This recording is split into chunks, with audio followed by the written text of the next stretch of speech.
Alright, what up, though? I'm about to speak on a lot of dreams and the visions that I've had. 2:43 p.m. right now, January 24th, 2026. This was in 2016, I believe, like the end of 2016, I think, or the beginning of 2017. I had a dream. This when I was still working at the Pepsi warehouse in Fort Myers, Florida. I had a dream. It was a dude named Tim and this dude named Jay. They was in this dream, and this dude named Tim was arguing with this one dude, and the dude basically took like a little small knife and then cut his chain off. He had like a medallion around his neck. He had a chain on. He cut his chain off with like a little blade, like a knife or something. And then the dude Tim shot him. And after he shot him, I remember I was standing on the sideline, kind of laughing or whatever. And the dude Jay had also got into like a fight with somebody like on the sideline or something like that. It was weird. Like he had got into a fight with somebody like that. And I came to work the next day and I was like, I had a weird ass dream about both of y'all two niggas. This when I was working at the Pepsi warehouse.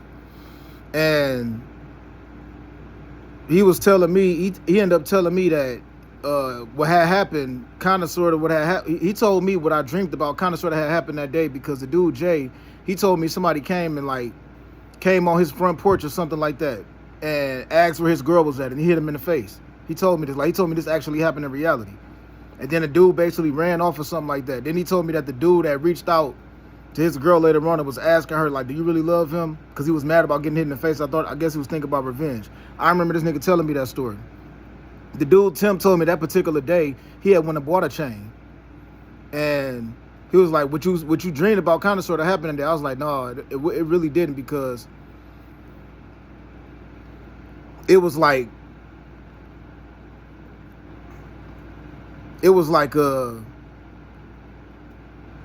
the dude that like cut his chain off with like a knife or something, and then Tim started shooting the dude, and then the dude was like, I just told this dude that I'm really with this shit or whatever. And then the dude started shooting back. He didn't die, he started shooting back. And then I started clearing out, I started basically bagging out, and then the dude Tim was like, hey, chill out, man. And everybody kind of sort of started clearing out, like running away because they realized that the dude was like indestructible or something like that. It was a weird dream, yo.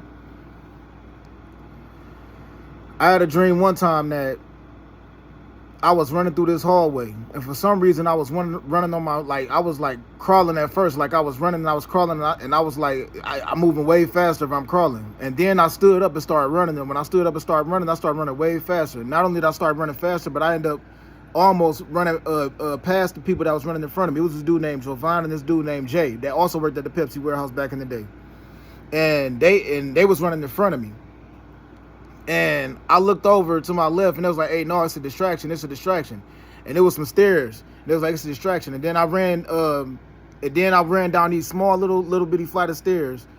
And it was like this big room. And there was somebody that was riding around in circles on a tricycle. And he had like a clown face. You know what I'm saying? And I ran through the door, and I jumped down like the first flight of stairs. I cleared the whole stairs or whatever, because I was basically trying to run out. And then the dude Jay and the dude Javon was in front of me. They had already ran out the door. And when I jumped down the stairs, the door was slowly closing, and I woke up before the door had closed in my face. When I was in tiny home shelter unit number 15, yo, they put me in that tiny home unit shelter in like late October, early November 2024. In the shelter, they put me in the same tiny home unit with this dude that was schizophrenic, yo. That nigga was schizophrenic. He was actually medically diagnosed a schizophrenia. You know what I'm saying? He had schizophrenia. And he had like a drawing book or some shit like that. And in that drawing book, it was like it was that same exact person that I saw in that dream on a tricycle. It was like a little clown face person with like, and it was like, and he told me the name of the character or something like that. That dude was schizophrenic. I said a prayer one time, and I was just asking God for direction. Like, let me know what's going on with my family, because I know something not right. This is in like November 2024, or late October 2024, or early November 2024. And I literally felt like it was something like wrapping my legs up later on that night. And I felt like it was something waking me up, like, get up, get up. And I was praying to God, like, give me direction, God. Please help me. Please give me direction. That's why I spoke on when I was around like 3rd Street and Rampart, and I saw this apartment that had the number 244 on it. It was something about that number 244 that God was telling me, and I kept trying to figure out what God was telling me about that number, yo. But that night, when I felt like it was something wrapping around my legs, like putting something around my leg, it literally felt like somebody was putting tape around my legs, yo. Later on that day, I saw the schizophrenic dude talking to the bed. He looking down at the bed like this, like, I understand, you're a human being, and I know I was wrong for what I did. And he's literally talking to someone, yo. He's schizophrenic. And I was asking him, why did y'all put me in this on the other side of this tiny home unit shelter with this nigga? You know what I'm saying? Why did y'all even put me in this section? Because the section that they put me on was on the other side of the shelter. And on that other side, that was the people that was at a way higher risk of having a mental problem. They used to do wellness checks every day. A wellness check is when they knock on the door, say wellness check, and you be like, yeah, I'm here. You know what I'm saying? They do that because there was a lot of people around there that was on drugs. I'm not on drugs. I'm not schizophrenic. I ain't got no mental problem or nothing like that. But it was a lot of people around there that did that. And when it was so many people, it was so much of a high population of people that did that around that area that had mental problems and shit like that. They just did wellness checks at least 3 times a day. But when they put me on the other side of that tiny home unit shelter, they was doing wellness checks like 10 times a day. That was some bullshit, yo. When I first got to the tiny home shelter, I was in tiny home unit number 35, you feel me? I had a dream one night, yo. I'm in this car. My mom and the driver, I'm in the passenger seat. Next thing you know, I'm in the back of a hearse. And I'm on the right side of the hearse. My mom is on the left side. And we pulled up, and then it was like a casket on the right side of me, yo. I'm looking out the window, and I was like, Ma, pull up. I was like, you need to pull up. It's a casket right here. And she was just looking straight ahead. And I woke up, and I looked over to my right, and the first person I saw was that Brian dude. I had another dream. It was one time I was driving. I was actually in the driver's side of the car. And this dog came up to me and was talking to me, and I was talking to the dog, and I couldn't understand, why am I talking to a dog in this dream? I don't talk to dogs like they're human beings and shit like that. You know what I'm saying? It was a dog talking to me. And I kept trying to figure out, why am I talking to a dog? And my mom looked over at me, and she got out the car and walked away, and she was real skinny. She had lost a lot of weight, and her hair was blue. And then I saw like a whole bunch of people rollerblading and skating down this green grass, and it was like a hill. And it was a bunch of people rollerblading down that shit and skating down that, and like they was on skates, but they was skating on grass. It was on like rollerblades and like what is it called? They was on rollerblades and basically skateboards and stuff like that. And they was skating down some green grass. And I was like, this is some weird shit. Why is these people skating on grass? And they was skating down like this little green hill. And my mama got out the car, and her hair was blue. And she got out the car and walked away. Later on that day, or later on that week, that same dude that was my roommate at the tiny home unit number 35. Because I went to tiny home unit I went to the tiny home units in September 17, 2024, yo.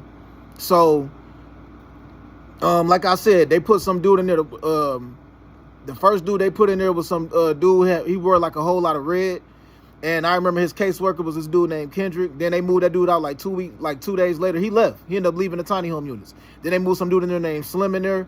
This tall, dark-skinned dude that was like 40-something, 50-something years old. That dude's spitting on the floor one day, and he was going in and out of people's tiny home units. And they said he told me later on that he told me the next day that he had a shelter. He had a seizure at that shelter. He told me outside of the gate of the tiny home shelter that he had a seizure. Other people thought he was on drugs. I didn't know that man though. They put him out, and then that Brian dude moved in. They moved him in around like October 2024, and he was playing with a dog one day, you know what I'm saying? Because it was a few people around that area that had a dog, and it was like, that's right, you know a dog when you see one. And when he said that, the first thing I thought about was that dream that I had. It was one time I got up out of that tiny home unit. I got ready to leave, and I was leaving the tiny home unit, and there was a black hoodie on that dude's bed, and the black hoodie was like folded, like the arms was folded on it like this, like. And it was just weird to me because I was like, why you got a black hoodie on the bed and you got the arms folded in a weird way? I thought that dude was into some type of witchcraft. I ain't even gonna lie. Or like some type of devil worship type of rituals or some shit like that. I was really in deep belief that he was doing that kind of stuff. I ain't even gonna lie, yo. I ain't gonna lie.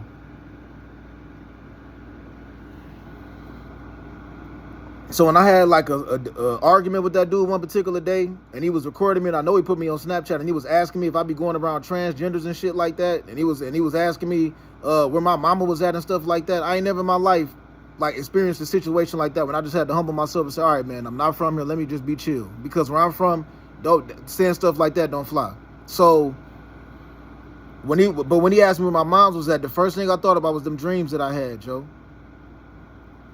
I had a dream when I was at the tiny home unit number 35 again. And this was around the same time when that same Brian dude was in the room, the same unit with me. If anybody ever seen that movie Paid in Full, at the very end of that movie, when that dude Ace was basically standing around like the movie directors and stuff like that, and he kept seeing visions of his best friend Mitch, I had a dream that my brother was just staring at me, smiling at me. He was smiling at me just kind of sort of like how Mitch was smiling at Ace in that movie Paid in Full at the very end of the movie. He had on, my brother Scooter had on a brown jacket that my mom had bought him for Christmas in like 2012 or something like that. And my brother was just smiling, like he was just looking at me. Like he was looking at me like he was proud, like he was happy, but at the same time he was looking at me like he had a look of like, AJ, you know what's going on. He had the look on his face like that. I had this dream in like September or October 2024 when I was in tiny home unit number 35, yo.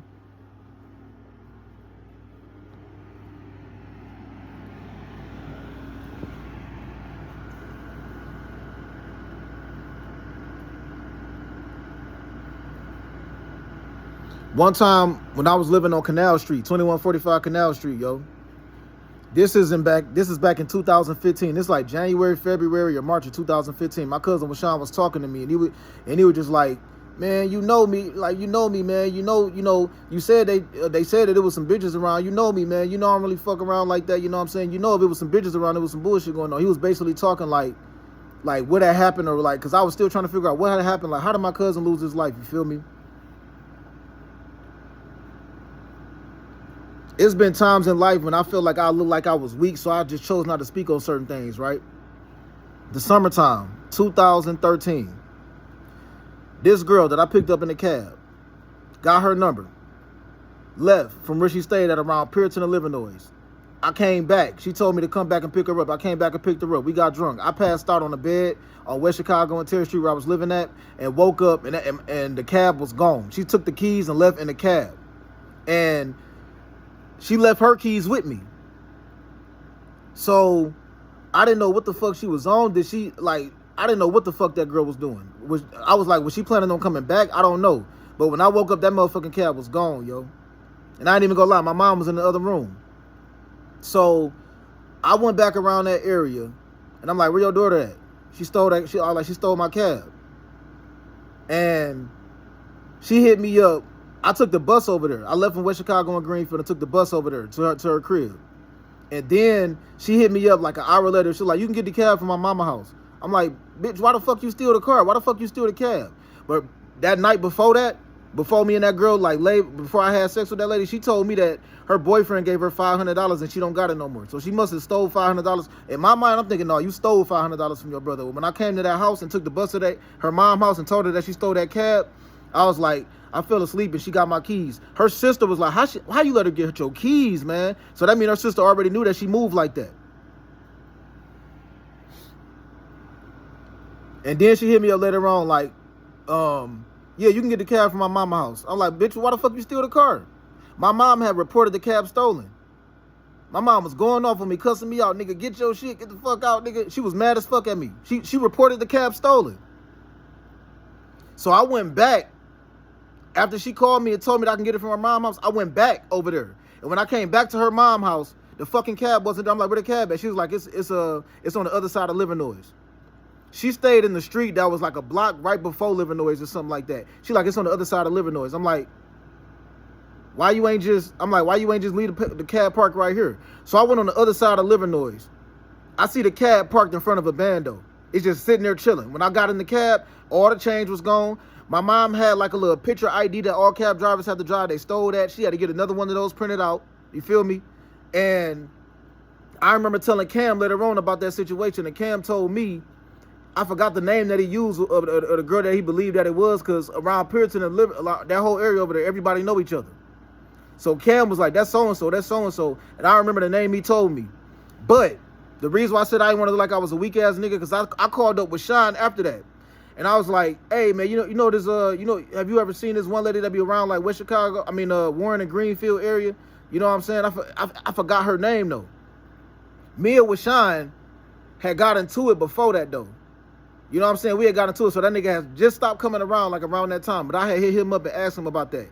He was like, nah, man, but shit, if a bitch actually stole the cab, nigga, I'll get my sister to beat that bitch ass. You know what I'm saying? Because Sean Pops stayed around West Chicago or Greenfield also, and he had a sister on his pop side of the family. I already gave the whole rundown a long time ago about my cousin Sean. Wasn't my blood cousin, but he had he found out, or I found out when I was 13, that my cousin Sean wasn't my actually biological cousin. He didn't come from my Uncle Jumbo, but I still looked at him as my cousin. You know what I'm saying? And my cousin William don't even come from my Uncle Jumbo from what I heard, but I still looked at him like that was my cousin. So I remember telling Sean, whenever I see this bitch, I'm slapping the shit out of that bitch. Whenever I see her, I'm slapping the shit out of her. That's on everything, yo. And then one day I saw that girl standing on the corner of West Chicago or Greenfield, dog, at the bus stop. And I was like, what the fuck? I'm riding down West Chicago, right? I crossed Greenfield, going towards Southfield Freeway way. I busted right on the first side street, floored it. Flew down the first side street, busted another right, flew toward Greenfield, busted another right, drove back around where she was standing out there. Then she started basically waving me down like, hey, come here. She was basically flagging me down like she needed a cab. And I thought about it. It was Sean laughing. I thought about it. I was like, no, man, never mind. And when Sean was like, hey, man, why you ain't, he was like, hey, man, ain't that old girl? I was like, no, that's not her. I thought that was her. That wasn't her. He was like, well, nigga, why you ain't just give him a ride? Why you ain't give him a ride? I was like, never mind. But that was old girl. But I said, I'm not even putting myself in this situation right now. But I just didn't want to look like I was on some weak shit in front of what that nigga was Sean. So I thought about it and I was like, man, this girl, I'm riding around in a cab. I'm 23 years old. I'm not old enough to drive a cab. This girl get in the car and I get to cussing her out. She can make up a fucking lie. Fuck up every damn thing for me and my mom. So I saw her at the bus stop on West Chicago or Greenfield. And I was like, nope, I ain't even gonna do it. And then I told Sean, I was like, hey, dog, that ain't no girl that stole the cab. I thought that was her, but that wasn't her. He was like, oh, but he was like, well, why you ain't give him a ride? They flagging you down, nigga. We could have made some money off their ass. You know what I'm saying?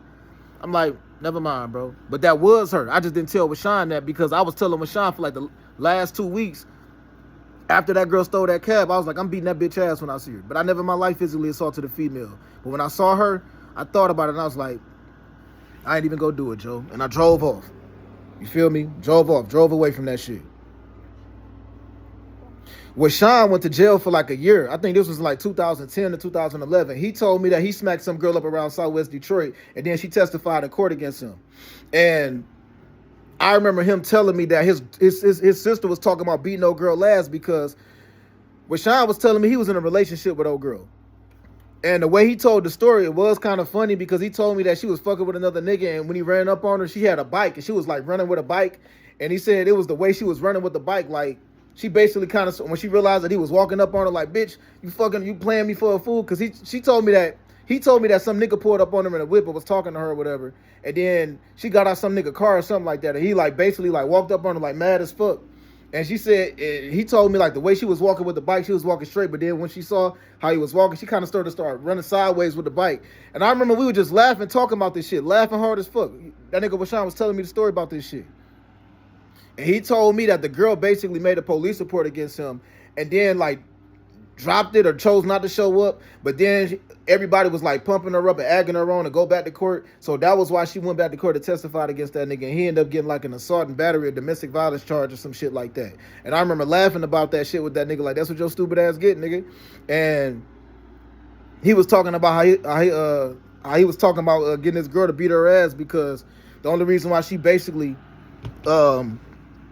pressed charges on him or went to court on him is because everybody was pumping her up because he told me that was his girlfriend.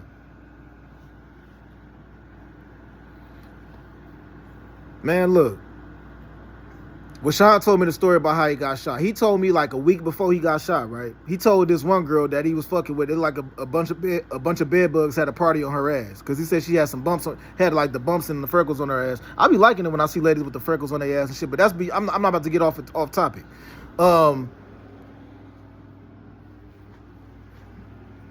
I be liking all that shit. Like I don't be discriminating when I see a fat ass. You know, these ladies with stretch marks, whether it's smooth or it got little freckles on it, you know what I'm saying? Long as she ain't got no motherfucking infection or a disease or nothing like that, you know what I'm saying? I just like the natural things. I just like when people be who they are. But like I said, I'm not about to get off topic. But he told me that the girl that he said that to was fucking with this one dude, you know what I'm saying? And he said he walked up in the crib one day and the dude asked him like, hey man, you got a problem with me or something like that? Because every time Sean used to walk in the house, it was this one nigga that he never acknowledged. He never said anything to. So, Sean basically told me, he snapped on him like, nigga, fuck out of here, nigga. I speak who I want to speak to. I talk to whoever, whether I want to speak to somebody or not, nigga. That like I speak who I want to speak to, and I don't want to speak to who I don't want to speak to. That's just how I feel about it. And then when Sean told me, he basically asked him like, you gonna step outside? And he told me that when Sean told me, he responded like, so you saying you go pop me? Because I know you don't want to fight. He basically was saying like, nigga, you already know I can fight. I know you're not trying to call me out to a fight. You know what I'm saying? You already know I can fight. So when Sean immediately told me, he immediately looked at it like, oh, so you saying you gonna shoot me? So he said, all right, nigga. So he told me he left after that, walked down the street, and he saw some dude hop up out of a white Charger and start dumping at him, yo. You know what I'm saying? And he told me that he was looking at it, and all he saw was the fire coming from the gun, and then his arm went numb. And then he ran over to the stove, and he basically told the dude to call the police or whatever. So I ran into with Sean in like the spring or the summertime of 2013 at the liquor store on Joy Road at Greenfield.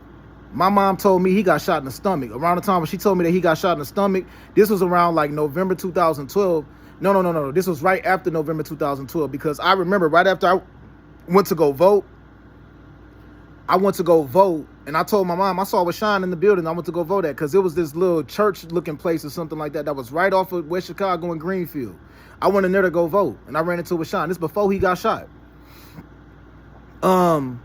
This is like November 2012, I think. So I think he got shot December 2012 or December 2013. Or January 2013, something like that. And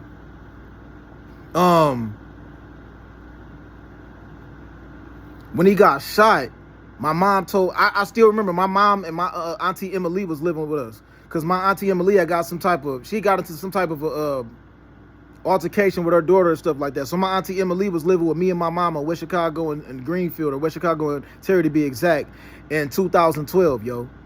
And then by the time when Alicia, my twin sister, came back from Christmas break from Tallahassee, and also my sister came to visit. My sister Keisha came to visit. Keisha was either living in Las Vegas at the time, or she had just moved to Tallahassee. They came to visit. My auntie Emily had basically moved in with her daughter Peaches, or Elvina. You know what I'm saying? So my mom told me he had got shot in the stomach, and I'm like, damn, you know what I'm saying? But when I saw him in the summertime of 2013, his right arm was fucked up, his forearm was fucked up. And I was like, nigga, I thought you got shot in the stomach. He was like, I did. And then he showed me later on, like a couple days later, he took his shirt off. He had got hit in the chest, he had got hit in the arm, he had got hit in the stomach with a 357, you feel me? So, this dude that stayed across the street from us way back in the day, he had a girlfriend, and his girlfriend had a sister, and his sister was basically the girlfriend of the nigga that shot at with Sean the first time. So when I heard that he had lost his life, I immediately thought at that moment, when my mom opened up to me and told me that he was dead, and like July or August of 2014, when I got off of work at Coca-Cola, and my mom came to pick me up from over there on Alico Road, she just asked me the last time I talked to Sean, and I was like January 2014, I think. Last time I talked to him, he was like, man, I should have just came with y'all. I should have just came to Florida with y'all. And she was like, he did. Somebody killed him. And that shit fucked me up, yo. And then I found out that he got killed in May, and they had his body in the morgue for a long time. For the longest, I truly believe that whoever did it the first time did it the second time. So, speaking of my cousin Peaches, or my cousin Elvina, I hit up my cousin Peaches on Thanksgiving Day 2024, November 2024. I don't remember the exact day. Look up Thanksgiving Day on November 2024 if you want to know the exact one. And I just said, I think it's some foul shit going on around Los Angeles, California. I think it's gay men making up lies about me. I think it's some foul shit ongoing. I let it be known that I feel like certain family members of mine look like they've been cloned, and like they don't look the same. She gave me a analogy about this movie called Pet Sematary and stuff like that. And I asked her to just look around for me. Before I even called her, I called my auntie Yang Yi and asked her, what was what was Peach's number, or I asked her what was Emily number. My auntie Emily is her mother's name. You know what I'm saying? It's Peach's mom or Elvina's mom. You know what I'm saying? And I reached out to them because I feel like something not right. My auntie Yang Yi told me that my cousin Willie was also in California because that was around the time the fires was ongoing. And I was like, well, he probably could tell me what's going on with that shit, or like see what's going on about some, like, because I think it's some foul shit going on. Gay niggas making up lies about me, all kind of bullshit going on. And I was like, I should reach out to him. And she was like, well, he can't really do nothing about that. He ain't got nothing to do with all you going through. I'm like, yeah, but it's something that's not right that's going on around here. So I ain't reach out to my cousin my cousin Willie, but I did call my cousin Elvina, or Peaches is her nickname. We all call her Peaches. And after I reached out to her, I see transgenders and shit trying to flirt with me and shit. I'm on 3rd Street at Rampart and this transgenders, or I'm walking down the street and I see gay niggas running around. Like, I go to the motherfucker, I get on the bus and go to the Los Angeles library, and this gay men coming up to the library purposely trying to flirt with me. I go to the Pizza Hut and this gay niggas trying to flirt with me at the Pizza Hut. So I went off on my cousin Peaches. I went off on my cousin LV, and I'm like, yo, I asked you to look around to see if it's somebody making up a lie about me. Why the fuck is a gay man all of a sudden trying to flirt with me around this motherfucker? I like, this some bullshit. Like, what is you doing? Like, do you realize what I'm going through? And when I asked her that, she just said, okay, cuz, you know, have a good day. And she just sent me like a goodbye emoji, or like a kissy face emoji. And I looked at and I had to take the phone back and look at the phone like, so are you, like, is this a joke? Are you laughing about this? And then I reached out to Keisha and talked to Keisha about it. And Keisha was like, you ain't had no business, like, you should have known not to do that. That was it. But I'm like, look, it's something that's not right going on with this family, yo. It's certain people that don't look the same. Flat out.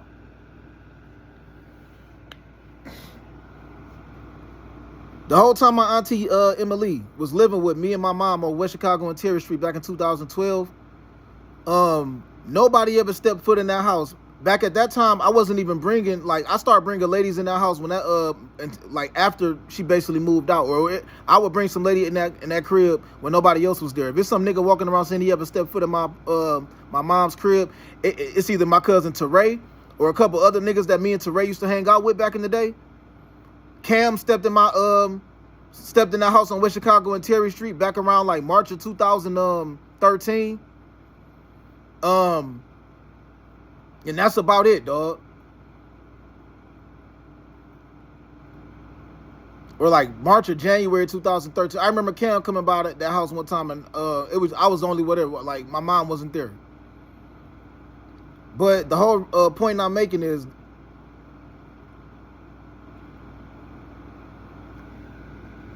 October 2017, my cousin Donnie Smith funeral. I got high with my cousin JJ, my cousin James, and my cousin Peaches. You know what I'm saying? I got high in a van with them.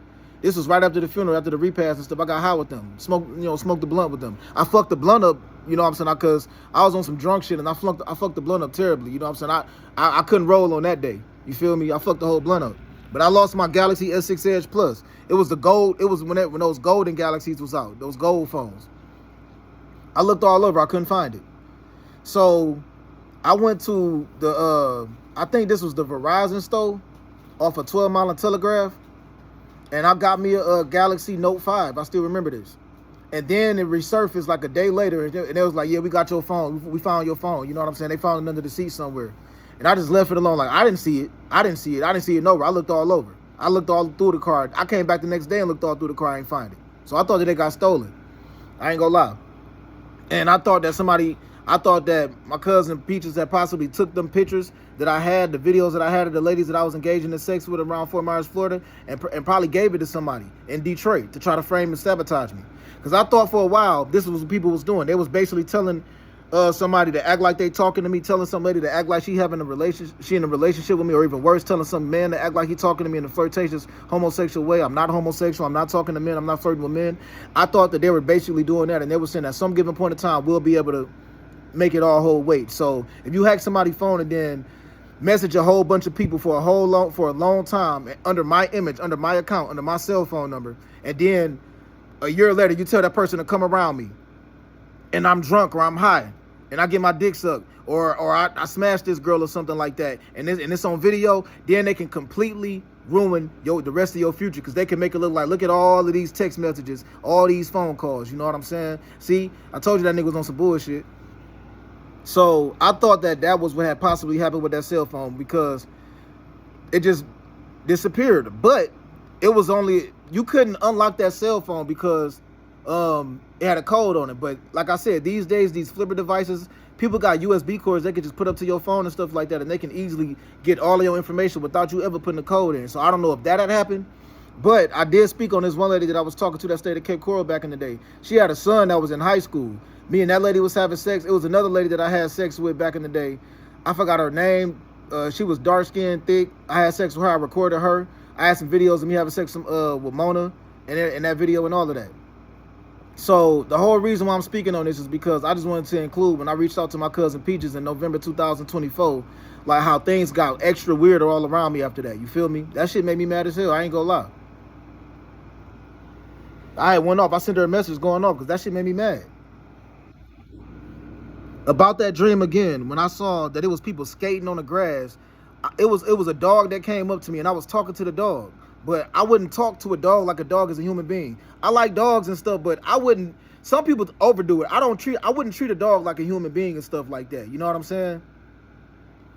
You feel me? Like, so, but in this dream, I was talking to the dog like it was an actual human being, and then my mom was in the passenger seat. She got up and walked away, and she had lost a lot of weight, and she was skinny, and her hair was blue.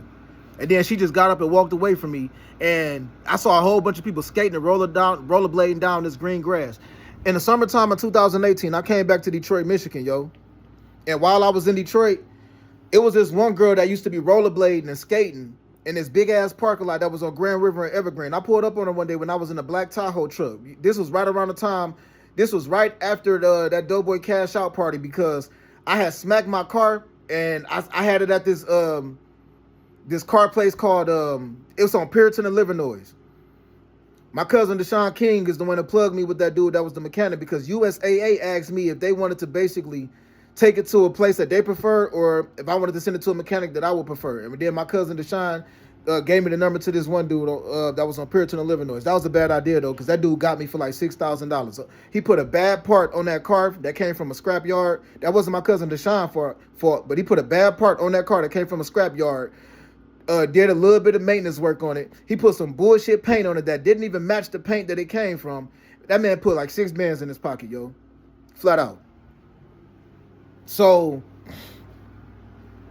it was this lady that used to be up at the that used to be up in the parking lot skating, though. This lady was around the same age as me. She told me she was from California. That's the only thing that I could think about that is in like some type of relation to skating and shit like that. You know what I'm saying? The last time I went skating or went to a skating rink or something was a while ago, yo. Last time I seen somebody skating was a while ago, but I pulled up in the parking lot and I was talking to a girl, but I didn't get her number though. I was just talking to her. She was fine as fuck. She was sexy as fuck, but I did not I didn't pursue. Like, I didn't keep on hollering her. I just talked to her for a minute like what's up? Like, I knew she wasn't from Detroit because I rarely see that. The lady was she was sexy as fuck, and she was just skating in the parking lot. She told me she was from California. That's the only thing that I could think about, yo. That was the summertime of 2018. But November 2024, when I called up my cousin Peaches and asked her to just look around the city of Los Angeles and California, look around to see if it's something negative being stated about me. I said, if you don't hear nothing, then cool. You know what I'm saying? Just look around for me.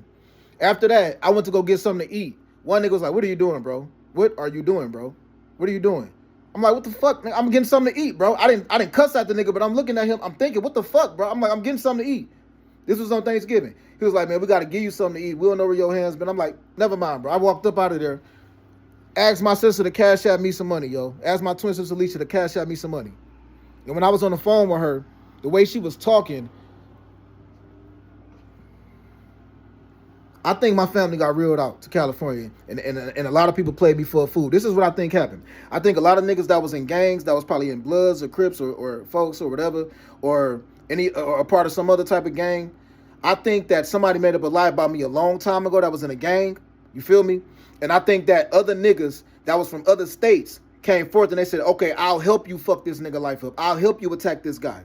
based on what I heard. So I think Complete Strangers said, okay, I'll help you because they was probably in the same exact gang, but they probably didn't know each other. They probably wasn't related to each other at all. So I think some lady made up a real fucked up ass lie a long time ago, and they made a bunch of niggas say, yeah, I'll help you mess this nigga life up. But I said this before, I say this again. You got niggas who ride around bragging about how they done killed niggas, how they be smoking on niggas dead homies. You got niggas who ride around bragging about how they beat some dude ass the other day, jumped some dude, did all kind of foul shit. Don't nobody do nothing to that dude. That dude ride down the hood like it ain't, like it's without a problem at all. So how do I be minding my business? I'm not bothering anybody. I look like the lamest nigga in the room everywhere I go because I let it be known. Look, I've been celibate since February 2022. I've been sober since February 2023. You know what I'm saying? I ain't jacked off. I ain't beat my dick in 2 years. You know what I'm saying? Sometimes I think about jacking off. I'll put a sock on my dick and I'll be thinking about like busting a nut, watching a porno, but I'll just watch a porno, but I don't bust a nut. I did that a couple times when I was by myself in the tiny home units. When there was nobody else around, I look at a couple pornos of these ladies. I look at some of these Instagram models, and then I'll start looking at some of these ladies' OnlyFans and shit like that. But I don't bust. So how do you see me minding my business? All you see me doing is going to the library, going to a shelter to grab some food, or you see me going to a church or a Kingdom Hall or Israelite United in Christ building, and you make it up in your mind to spark up some bullshit lie about me, then spark up an argument, and then reach out to niggas that you clicked and affiliated up with and say, okay, yeah, I'm gonna fuck with that nigga, or no, that nigga went against the gang, or that nigga went against the squad. Man, I ain't went against nothing, yo. You said he by himself, and I just want to be able to get away with this. That's what I personally feel like a lot of people said. Because what makes somebody in a whole nother state make up a lie about me and accumulate a whole bunch of friends, followers, and likes from complete strangers? Because y'all in the same clique? That's why. So you didn't even have enough common decency to ask me if something was true or not. You just took something and ran with it. I just don't respect that, yo. No. I just can't fuck with somebody like that. I can't be around that. So I truly believe that my family got reeled out, cloned, and then people played me for a fool right to my face. For no reason. I wasn't bothering anybody, yo. Can't none of these ladies in Los Angeles, California say I called them a bitch, called them out their name, cussed them out. None of that. None of that. And that wasn't easy to do because some of them ladies talk crazy and rude and reckless to me. I just walk away like, all right, baby, walk away. That's it. The fuck, yo. I was watching the YouTube video not too long ago, and this one dude said his mom always told him, never chase a lie. Basically saying, don't be trying to go above and beyond to prove yourself or to prove a point to other people. Don't chase a lie. Just let the truth go come out regardless. No matter what you're doing in life, the truth is going to surface. It's going to come out. But what I personally believe people was doing to me, I felt like I had no choice but to start speaking up about the stuff that was going on around me. Because what I feel like people was doing to me and attacking me with was, it's a lot of people that's in secret societies. Somebody could be a Mason, or a man could be a Mason, a woman could be an Eastern Star. That's like a brotherhood or a sisterhood. A man could be in a Kappa fraternity that he joined when he was in college. A lady could be in a Delta sorority that she joined in college and stuff like that. A man could be a Blood or a Crip. That's like a gang or whatever. A man could be in a biker gang, or he could just be in some type of a cult. You know what I'm saying? He could be in some type of cult that recommends people to like do human sacrifice or something. Or some dude could be a white supremacist or something, and they could possibly feel like every so often they just want to kill black people and sacrifice black people. That's like a cult. You know what I'm saying? So I believe that there's a secretive part of every organization or gang or clique or cult or brotherhood or sisterhood or fraternity or sorority, whatever you want to call it. So I think that people tried to publicly depict me to look like this nigga, yeah, fuck that whole ass nigga, but they tried to make it look like amongst the people that was in their clique that they hold secrets with, even worse. I think they tried to make it look like, oh, he betrayed his whole family, or he sold his whole family out or something like that. So this is why I said a lot of people was recording me at times when I was in LA, not even before I got to LA, even when I was in South Carolina, and I could not understand, why am I being recorded, Joe? Who's on the other side of this audience watching me? What is these videos being displayed at? Or, I mean, what is being said? What caption is being typed along with these videos? Where are these videos being displayed at? Who's watching this stuff? I see myself getting recorded. And this is how I knew I was being stalked, because when I looked up what the flipper device was on YouTube one day, all of a sudden I no longer saw people walking around with flipper devices. When I first got to Los Angeles, California, I saw niggas walking around with flipper devices all out showing, you know what I'm saying, like had them in their hand, had them sitting on the table, had them sitting in their lap. After I looked that up on YouTube, I no longer saw them bitches around anywhere. Them bitches was concealed. but they were still being used. I had a dream in 2017, yo. It was a bunch of people in this room. It was a big room, like an auditorium type of a room or something, and all of them had on red.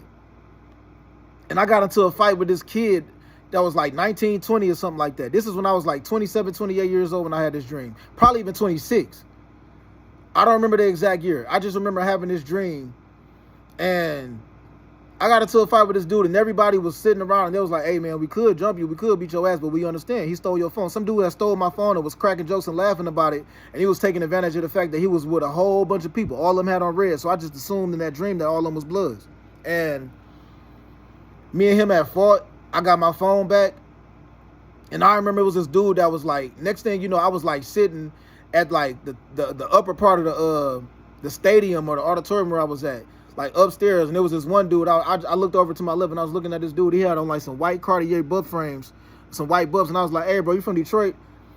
And the dude that was on the side of him was like, what the fuck is that nigga looking at? What the fuck is he talking? What the fuck is that nigga looking at? And I'm like, hey, bro, you from Detroit? He was like, no. I'm like, oh. I'm like, them glasses kind of big in my city. And he was like, so? He looked at his phone, but was like, so? And both of them niggas started laughing, and I just woke up. I was trying to figure that dream out, yo. So I felt like the environment where I was at in that dream it wasn't a place where I was welcome at all. Flat out, I saw that.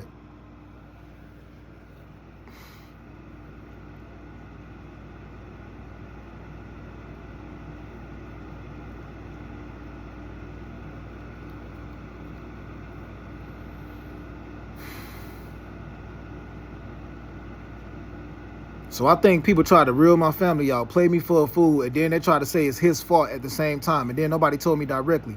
I'ma just be honest, man. When I was in California, it was some days I woke up, especially by the time 2025 came around, and I just started praying to God, and I was like, God, I just hope that you don't forget about me, and I hope you forgive me for my sins, because I got to the point where the stress and the anxiety got so bad, I started saying to myself, man, I'm not going out like no hoe. So if I end up finding out that somebody did something messed up to my family, I'm not letting that go, yo. And I already know that they not going to let that go. Whoever basically be upset about whatever I do to whoever, you know what I'm saying? And I want to, because once I try to avenge somebody in my family, they going to try to avenge that person that I got into it with. So I just started saying like my goodbyes to God. I started saying prayers like, God, just don't forget about me. Please just don't forget about me. You know, I was saying prayers like that. One day I was sitting outside of the tiny home shelter, and I recorded a video. This is like February 2000. I think I uploaded that video like February 2025, and I said I talked till I was blue in the face, talking about all the crazy shit that I've been going through and all of that. I think some people took offense to that, me saying I talked till I was blue in the face. Anybody who know me before know that I've used that as a figure of speech before. But I think that you got some people that's off into so many different type of organizations and gangs and cults and stuff like that. They thought that I was taking a shot at somebody. So I'm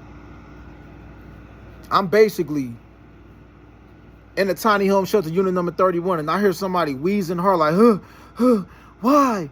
I heard that like 3 different times on that day. You know what I'm saying? And I heard it again around that.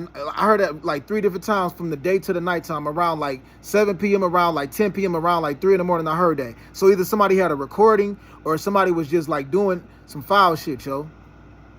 I am not in a gang, yo. I'm not a Mason. I'm not in the Masonic Brotherhood. I'm not in the fraternity. I never joined a fraternity and nothing like that.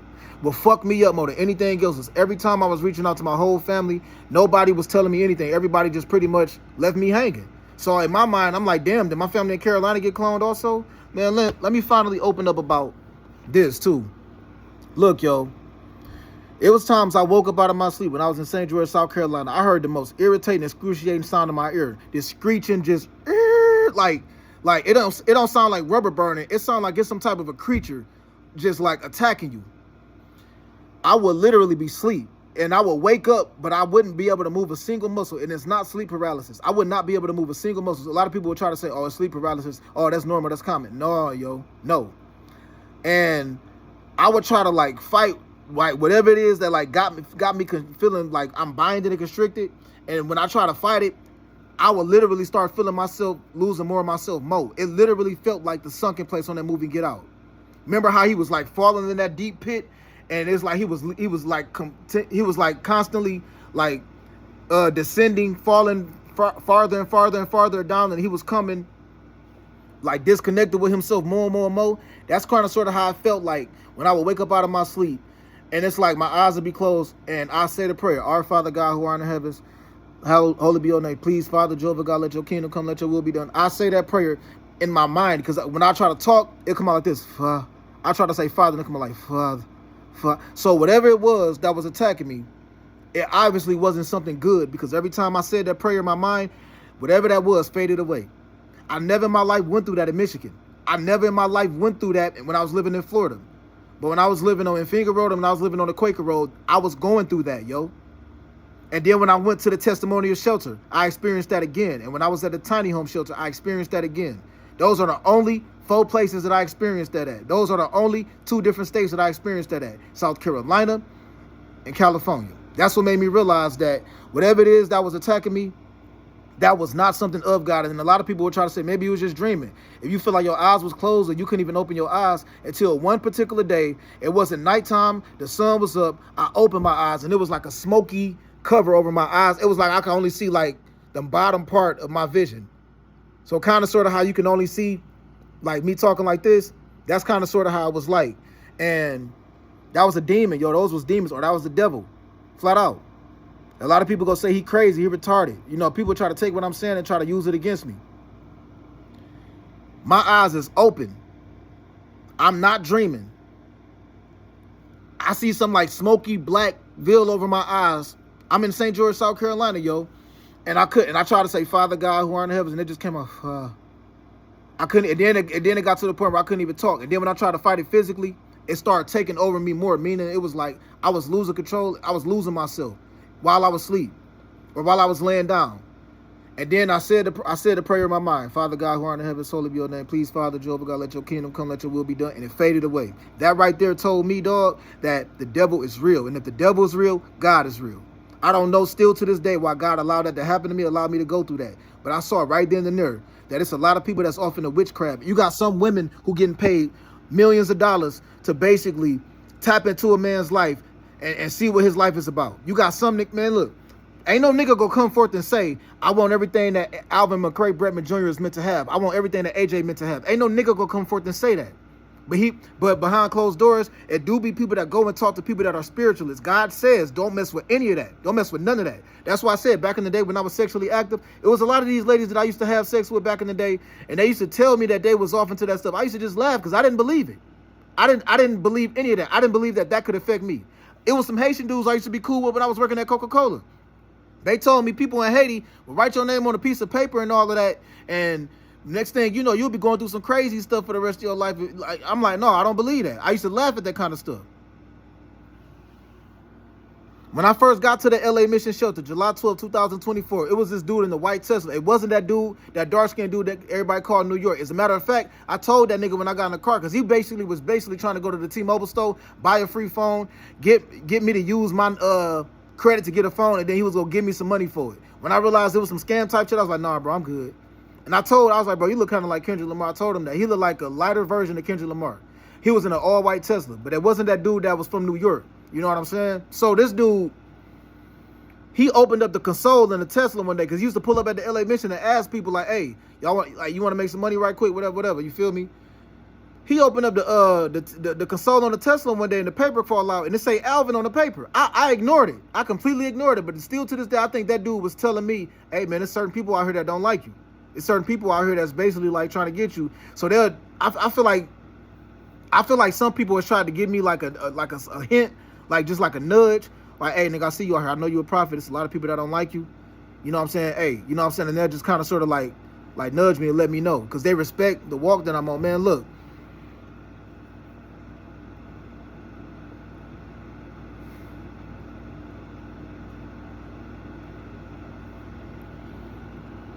You got some people in this world that mess with that stuff. God say don't mess with it at all. And then God at the same time, you know, also say you can't judge nobody. So I don't judge anybody. So some of these ladies that I used to have sex with back in the day, some of these girls I fucked, yo, they probably was off into some type of witchcraft. I didn't care. I was trying to bust a nut back in those days. You know what I'm saying? Like, I didn't care about none of that. But when I got on the walk with God, people think that I found God when I moved to California, when I got baptized on the 28th of July, 2024. No. December 10th, 2018, I left from Tallahassee. I was talking to this girl named Sharice that I met in November 2018. You know what I'm saying? I moved to St. George, South Carolina from Tallahassee. I talked to her for a few more weeks and then stopped talking to her. I said, I'm going to just stop having sex. This girl named Maya Weldon that I met at the Dorchester County Library. I went down on her. I kissed on her nipples. I played with her pussy, but I didn't penetrate her with my penis. She did not suck on my penis. It was another time. It was a couple times I pulled up on her at her home. I think she stayed in Harleyville.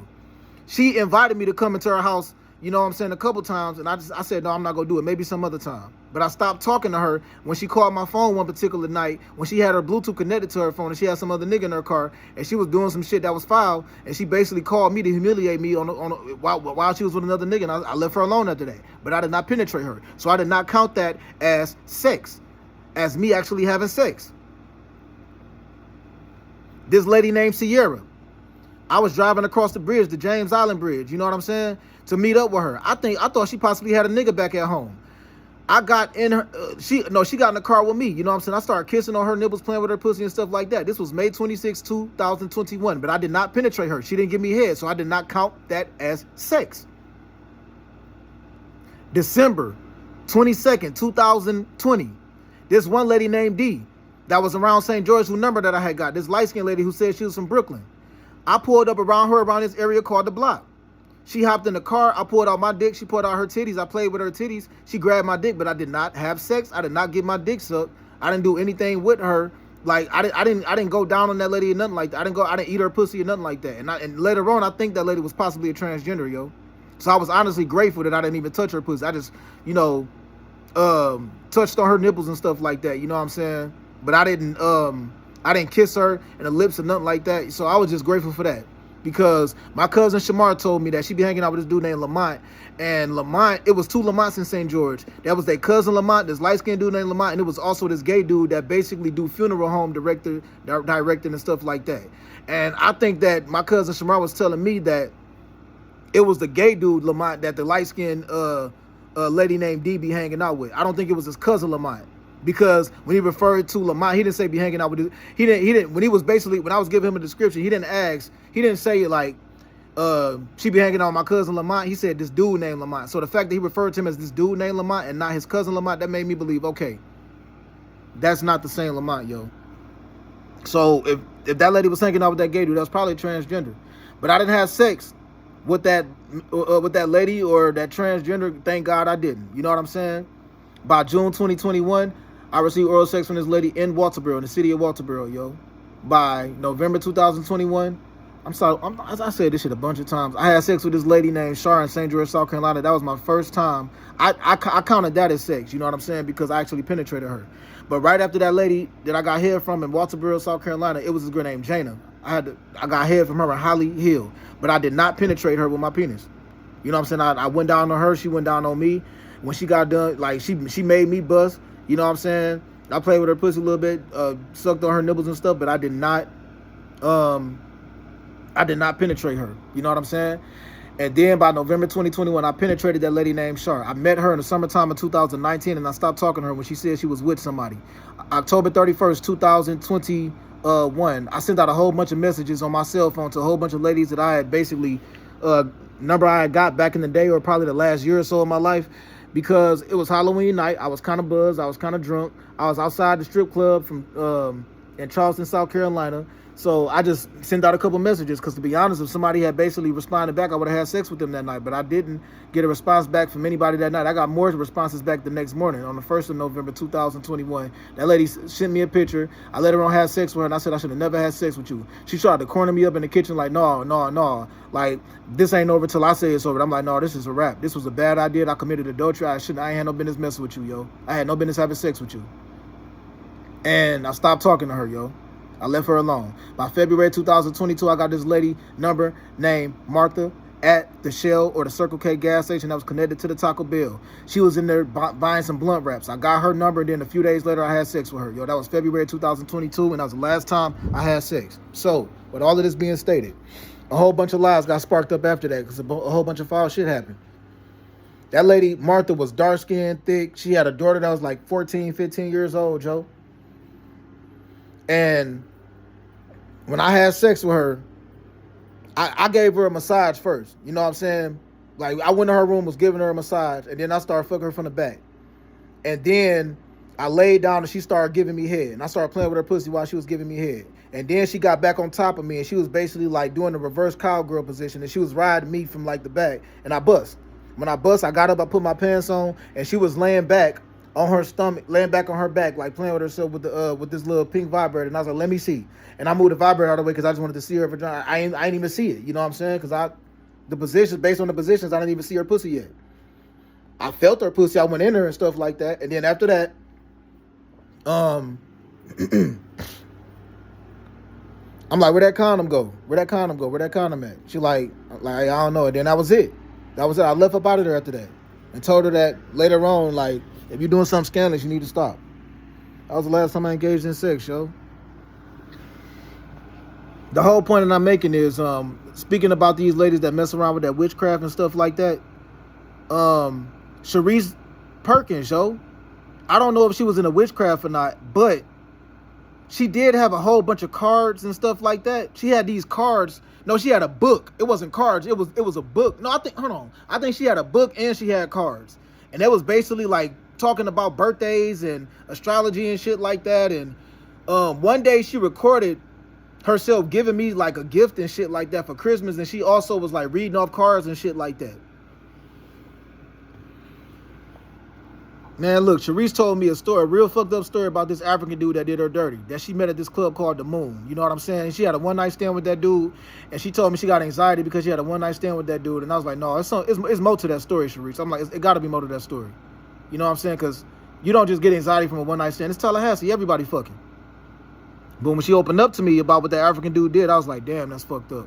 And she ended up getting the dog after that dude did her wrong. So by the time I met her, she had already had a dog and stuff like that. She had already been through what she had been through. But she opened up to me in like December 2018 or like January 2019 and told me about what happened. And I apologized to her in August 2024, talking about how it was some stuff that I spoke on in the past that I feel like I probably put her on blast. And I was like, yeah, my apologies, whatever. And I hit her up in December of 2025 recently. And she told me you were abusive. And I'm like, who the hell you talking? You know who you talking to? Do you know who you texting back and forth with right now? I ain't never abused you. What you talking about?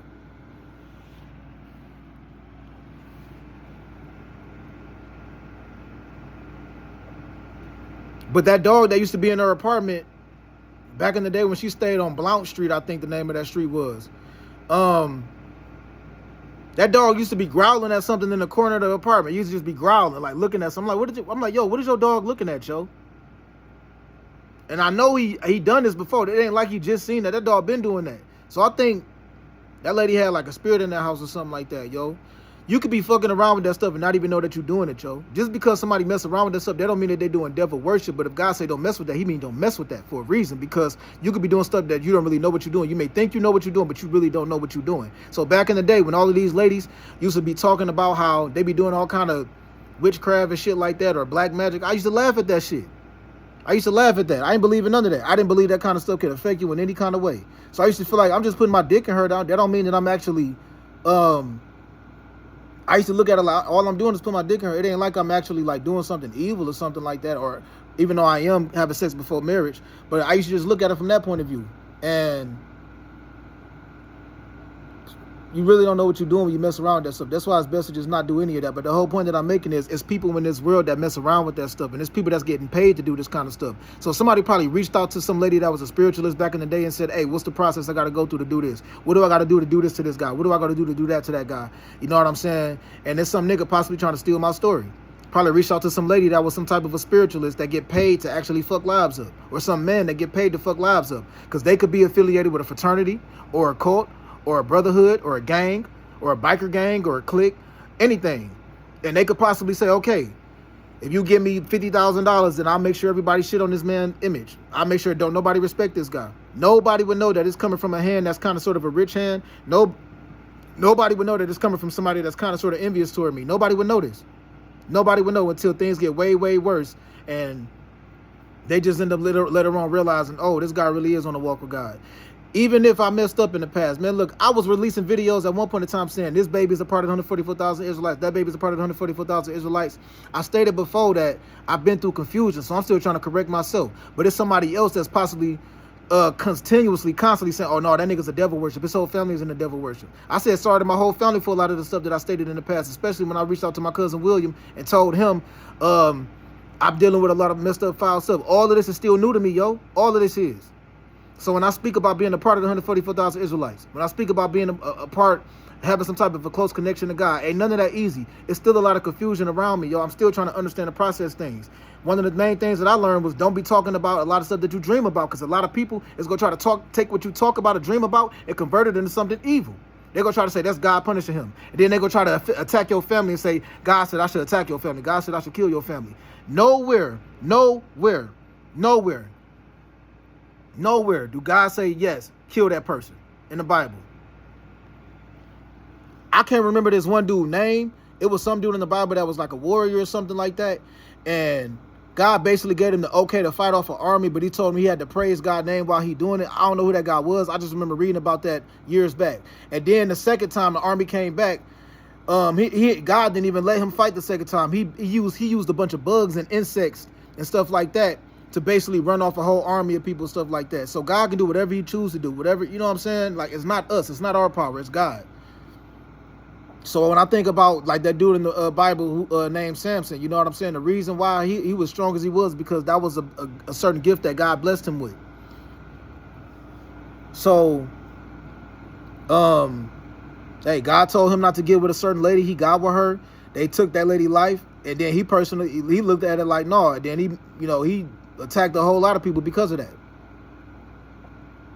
I think it was a Philistine woman. When I was in Tiny Home Unit number 31. The old dude Michael, this man told me you're not an Israelite, you're a Gentile. You're a Gentile. I'm like, nigga, I'm like, how the hell you gonna tell me what I am? That man told me directly, you're not an Israelite, you're a Gentile. I'm like, hey man, just agree to disagree. I was like, when it comes to that, once you start talking like that, I was like, I'm gonna just agree to disagree with you, brother. Or sir. You know what I said? I didn't tell him directly, nigga, how the fuck you gonna say that? I just said, hey, all right, sir. Like, I'm gonna just agree to disagree when you start talking like that. He said, you're not an Israelite, you're a Gentile. I didn't believe that man was just some homeless dude in the shelter. I thought that he was a part of some type of organization, yo.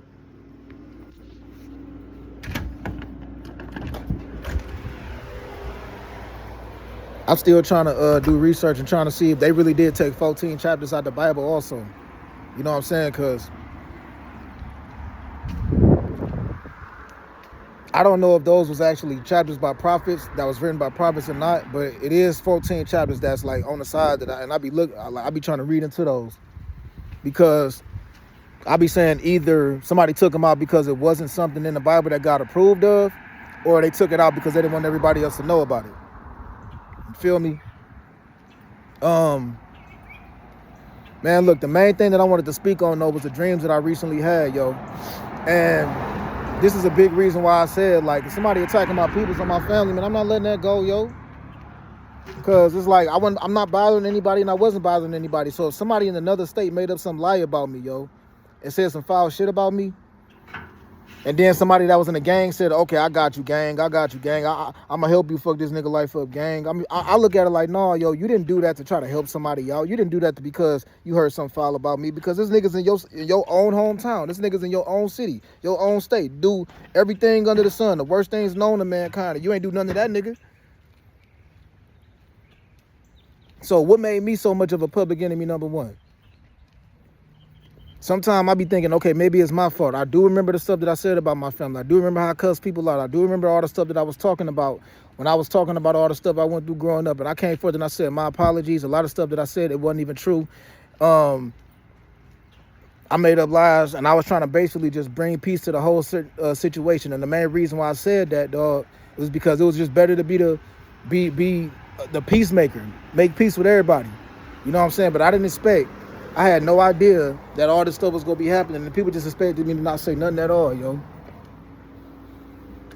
So now I just be way more cautious and careful when I actually use God's name and stuff. You know what I'm saying? So if I think something happened these days, I'd rather just bring it to God, talk to God about it, and keep it to myself. Even if God reveal it to me, I'd rather at least be like, I'd rather at least say, this is what I believe happened. This is what I believe taking place before I put God's name on it. Because when you put God's name on stuff, or when you bring God in this stuff, other people gonna start to feel like they're gonna take it upon themselves to basically bring revenge upon people, bring vengeance upon people, take things in their own hands and all of that. I'm trying to figure out what God is telling me more than anything else, yo. Because I ain't even gonna lie. This time I need God with all the stuff that be on my mind. Because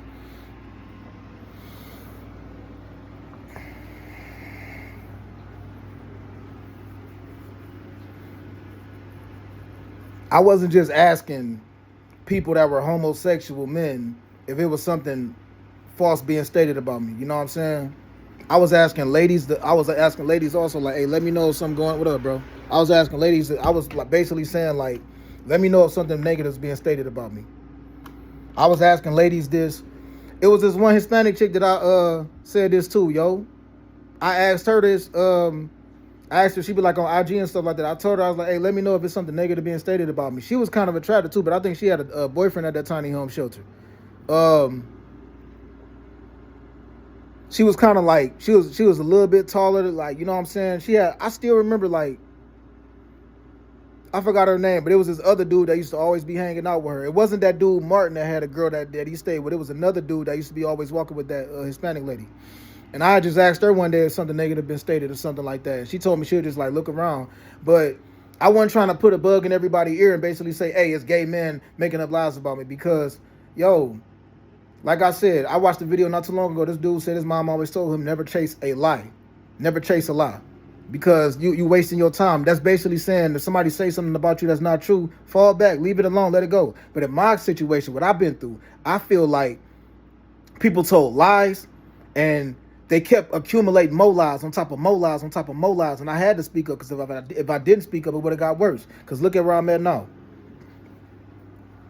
I've been through pure hell with my family, yo. I feel like ain't no way you could justify putting drugs in somebody's food and then having somebody make up a lie about somebody in St. George or South Carolina. Ain't no way that you could justify allowing somebody to try to like frame me and sabotage me. Like, that's just that. But I still love my family. So it's still like, God bless, much love and forgiveness to y'all.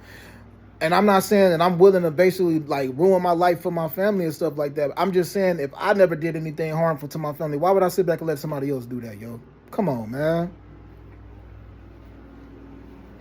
And that's the main reason why I was walking around real edgy and real stressed the fuck out when I was in Cali.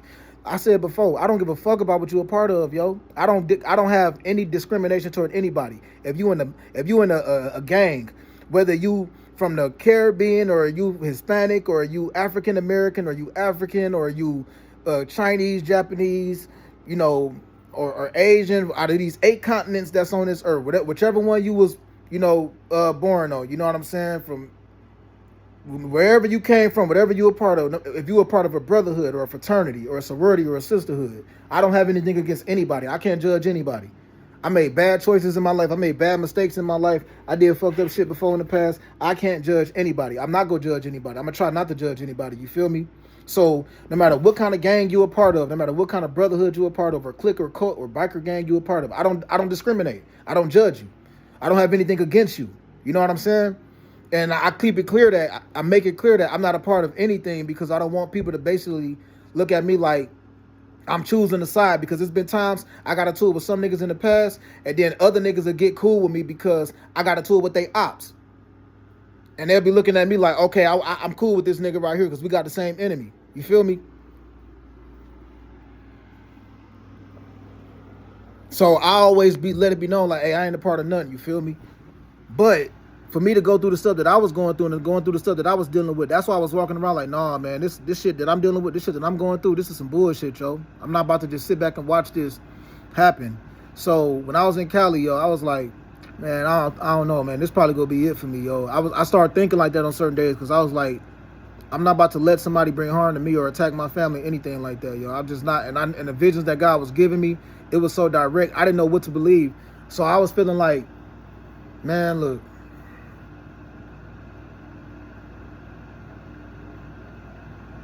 I personally believe what happened is some lady made up a lie a long time ago. Some nigga made up a lie a long time ago, but they was affiliated with a gang. And they knew it was a lie, and they knew that they could persuade and convince a whole crowd of people that it was a lie. I think somebody secretly went and talked to somebody that was a spiritualist, and they said, okay, what's the process to basically, you know, make things worse for this nigga right here? You know what I'm saying? And then they chose to basically go whatever process that they basically had to go through to try to make things worse for me and my family and stuff like that, yo. And me going back and forth with my family or arguing back and forth with them and publicizing things don't make it no better or make it worse. But come on, man. You can't tell me that somebody deserved to get their life taken because somebody else jealous of them. You can't tell me that somebody else deserved to get something stolen from them. What makes somebody put something in somebody else's possession to say, oh, this lady stuff is in his possession right here and it's his fault? Come on, man. Don't nobody deserve that. Who are you to say what people deserve or don't deserve anyway? You can't judge nobody. So I truly did believe, yo. I truly believe that my whole family at one point in time, and also people that I knew from my old, like back in the old days in my neighborhood, I was in deep belief. I truly did believe that a lot of people was trying to frame me. I thought they were trying to put stuff for my name that I didn't do. I thought they were trying to put murders on me. I thought they were trying to say I raped somebody. I thought they were trying to say I impregnated ladies that I didn't impregnate. I thought somebody took my nut and gave it to them. I thought my nut got passed around the motherfucking city of Detroit and Fort Myers and the city of LA and also South Carolina, St. George. You know what I'm saying? I thought that people was passing my nut around like it was just, you know what I'm saying, like a bag of weed or some shit. You feel me? Like passing that shit around like a blunt. Telling ladies to say you had sex with them, say you had sex with them, say you had sex with them. I went through it, yo. I'm not gonna lie.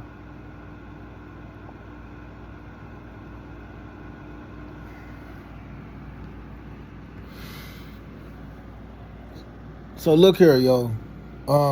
In due time, I'm gonna find out everything. But if I got family members somewhere, please, yo, like just keep them safe, healthy, and alive, protected from evil and danger, delivered from evil and danger. Because it's a lot of people in this world that possibly been cloned, and then other people will look at that as disrespectful. They'll probably make people feel embarrassed or sad about it. In my case, I'm like, yo, if I got a family member somewhere else and they've been cloned, I'm not about to overlook that and that like that's not ongoing. That's not happening. Other people will say, man, shut the fuck up, AJ, because you don't know what you're talking about. There's a lot of stuff going on in this world you don't know about, and they are absolutely right about me not knowing what the fuck is going on. They absolutely right. But when I peep game, I personally, what I took in, what I comprehended what's going on around me was it was a lot of secretive foul shit happening around me, and people was lying on me and telling people that I was a Mason and telling people that I was in a gang and telling people that I was a part of a secret society, and they was attacking family members of mine, and they were trying to make it look like it was my fault, and they were trying to make it look like that when I get on the camera and I start recording shit that I be bullshit and I be putting up a fake ass or a falsified motherfucking statement or something like that, like I be having on a poker face or something like that. That's what I thought had happened, and I thought that's what that dream meant.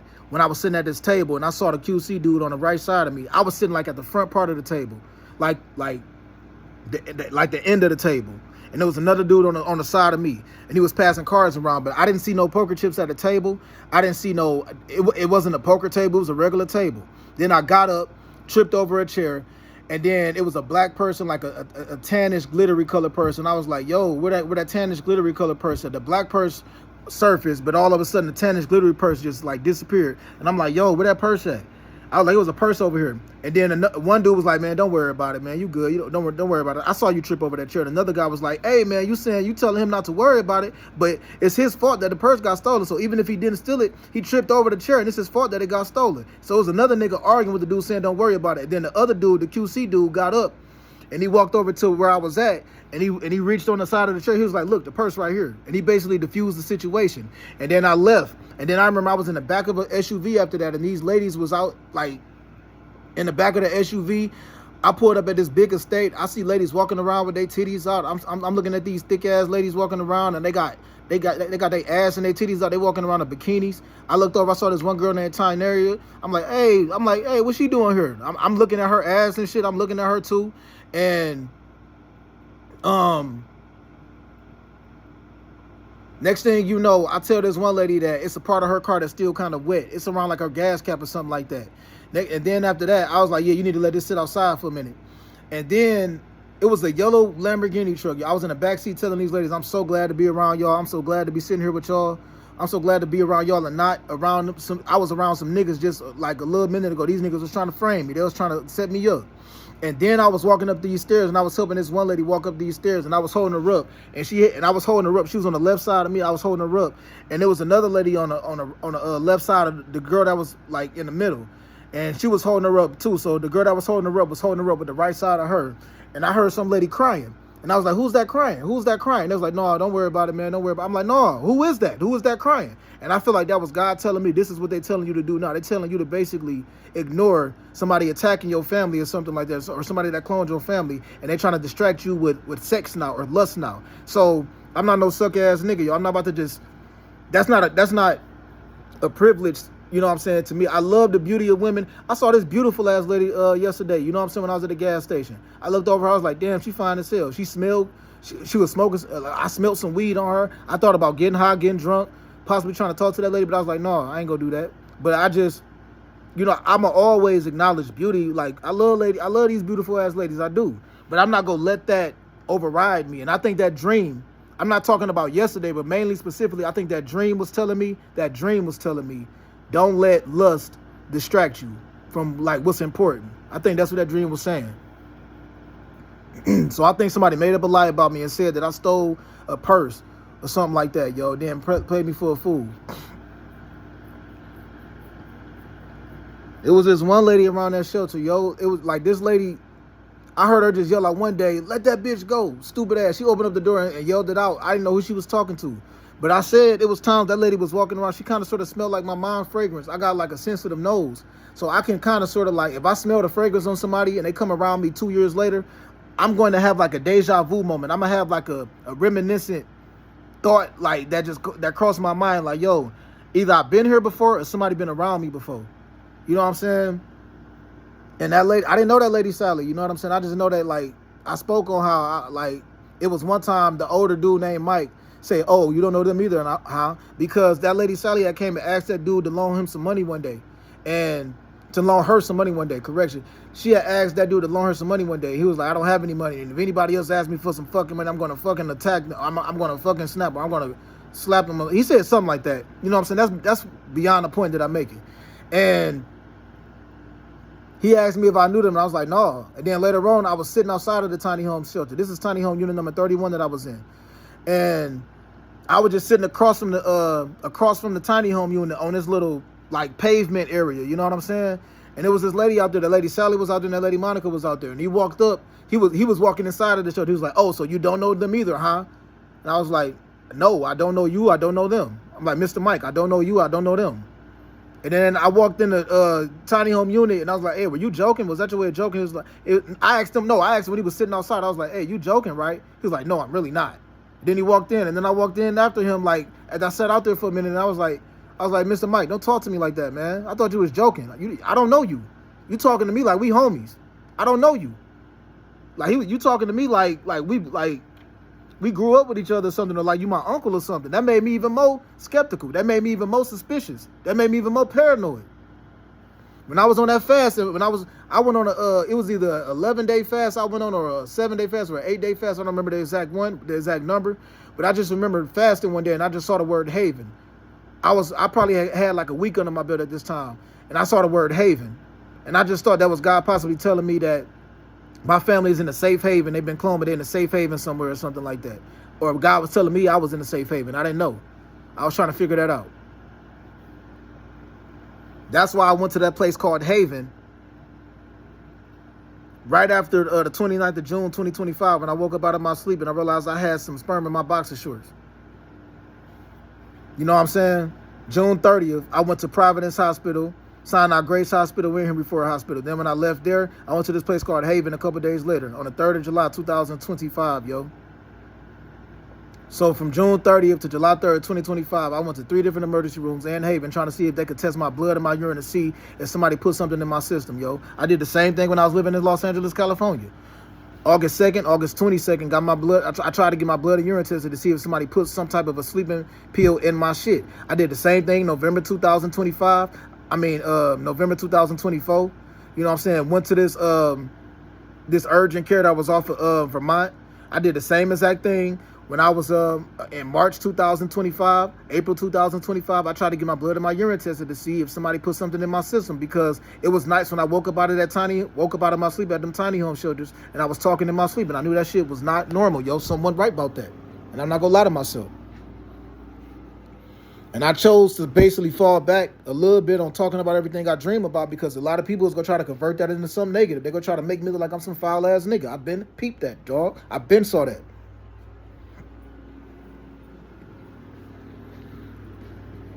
I never forgot when my cousin with Sean's sister had told me, you know what I'm saying? She told me, you my brother now. You like whenever I hit you up and you just need something, you know what I'm saying, just look out for me. You my brother now. Because I told her that I used to stay on West Chicago and Terry Street. She was like, oh, over there by that little dead end? I never knew that was you that stayed over there. Come to find out, my cousin was Sean. Like, I already knew the nigga was squatting in there, but I didn't know that his sister was driving them over there and then dropping them off over there around that same house. This after me and my mom moved out of that house, because December 2013, we moved to Fort Myers, Florida, yo. Me and Sean got into it on Thanksgiving Day in November 2013. You know what I'm saying? It was over some bullshit. We got drunk as fuck and got into it. You know what I'm saying? He came back later on and that was it.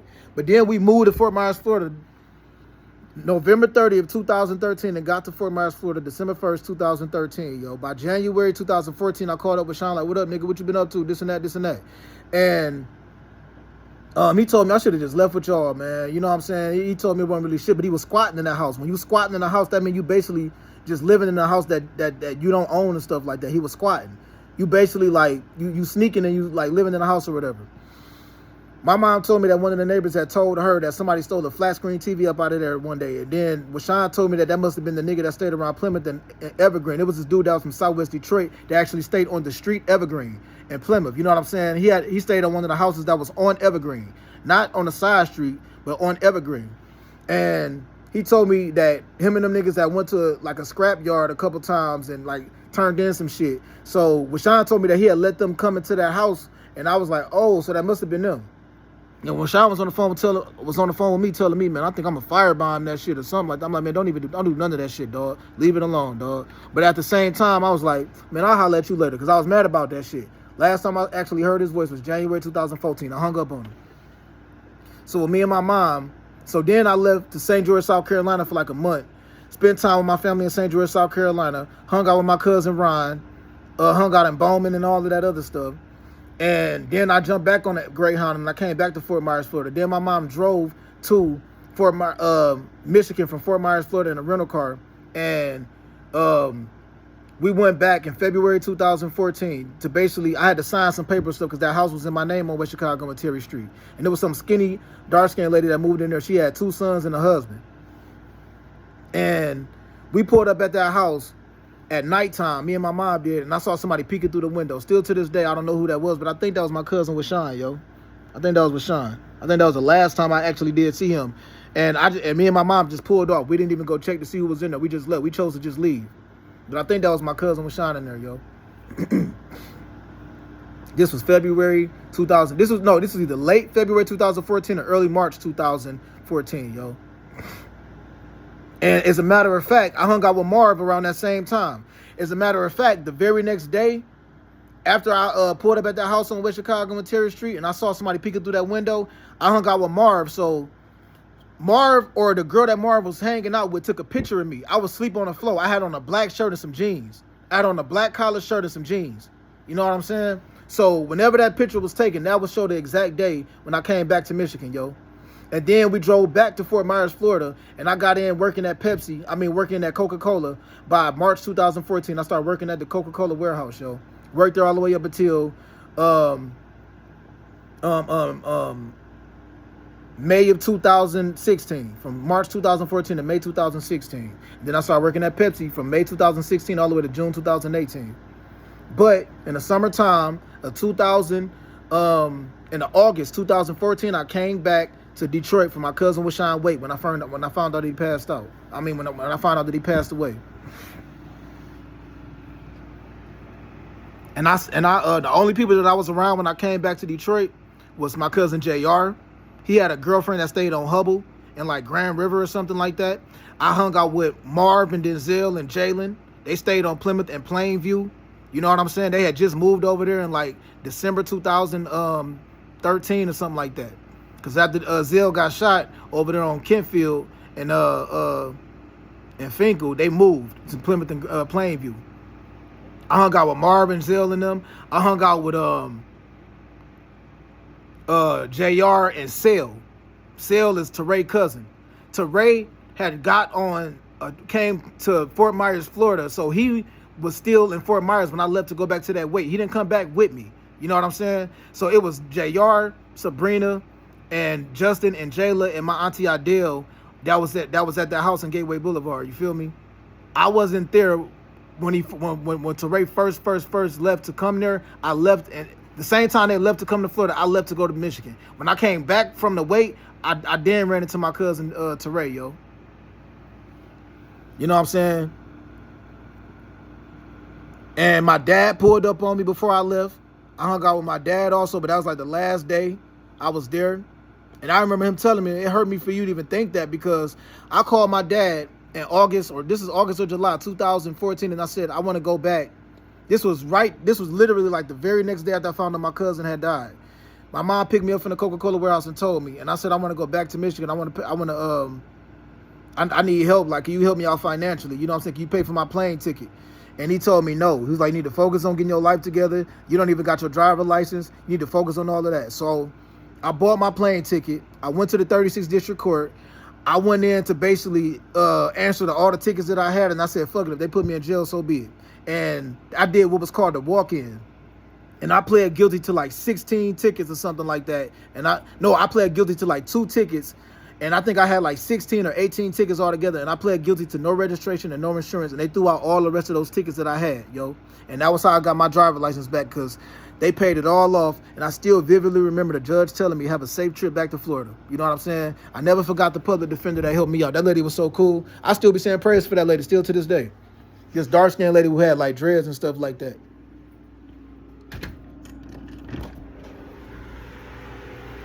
I probably would have tried to talk to her. She was like older though. She was probably like in her 40s at that time or something like that. But I probably would have tried to do something with her, but I didn't do, like, I was a pervert back in the day, yo. So I used to just get ladies' numbers just to see if I can get their number. Then I had sex just to see, you know. No, it was more deep when it came to actually sex though, because I used to actually feel like, I'm gonna be honest, yo, I'm about to get off this phone, but I used to feel like I'll be at way more peace once I go inside this lady and see how she feel. Then I'll be at more peace, you know what I'm saying? I won't be thinking all these intrusive thoughts of lust about her and stuff like that. So some of these ladies back in the day, I used to really feel like I'll be, like, once I had sex with her, you know, I'll be good with her. But that was stupid, yo. Well, it wasn't stupid. It was just, that's just how men think. All men be thinking like that. But I don't want to get off topic. So that lady, that was a public defender. She just helped me out. I didn't even schedule a court date. I just walked in there and they helped me out to the fullest. And I said that was God. And then after my cousin was Sean Wait, we went to his dad's house. We went to his pop's house. You know what I'm saying? His pop stayed, like I said, right around where Chicago and Greenfield, on like Chicago and Winthrop or something like that. He had like a repast at his house. I was talking to his sister. I was talking to his little brother that I never met before. I never met his sister or his little brother before. I didn't even know. I think Rashawn told me he had a little brother, but I didn't even know that he looked like him that much. But that was his siblings on his pop side of the family. And Bay and Fat was there also. Bay and Fat was William and Rashawn's sisters. You know what I'm saying? My Auntie Tuffy's daughters. And like I said, my Uncle Jumbo was married to my Auntie Tuffy, but my Uncle Jumbo was not the biological father of my cousin William or my cousin Rashawn. We found out that he wasn't Rashawn's father in like 2003 when I was 13. I found out that he wasn't my cousin William biological father by like, I think it was like when I was like 22 or 23.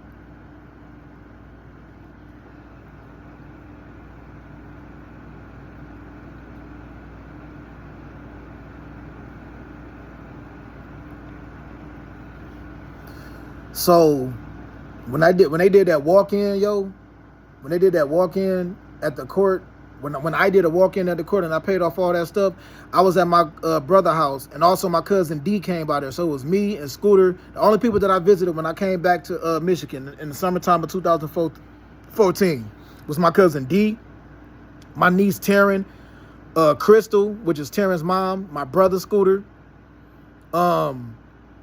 Sale, Marcel, that was Teray cousin, I call him my cousin also.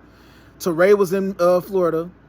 And also my cousin Lathita, which is my Uncle Jumbo's daughter, and also my cousin Michelle, because they was also at the funeral, and also my uncle Terry, he was also at the funeral, yo.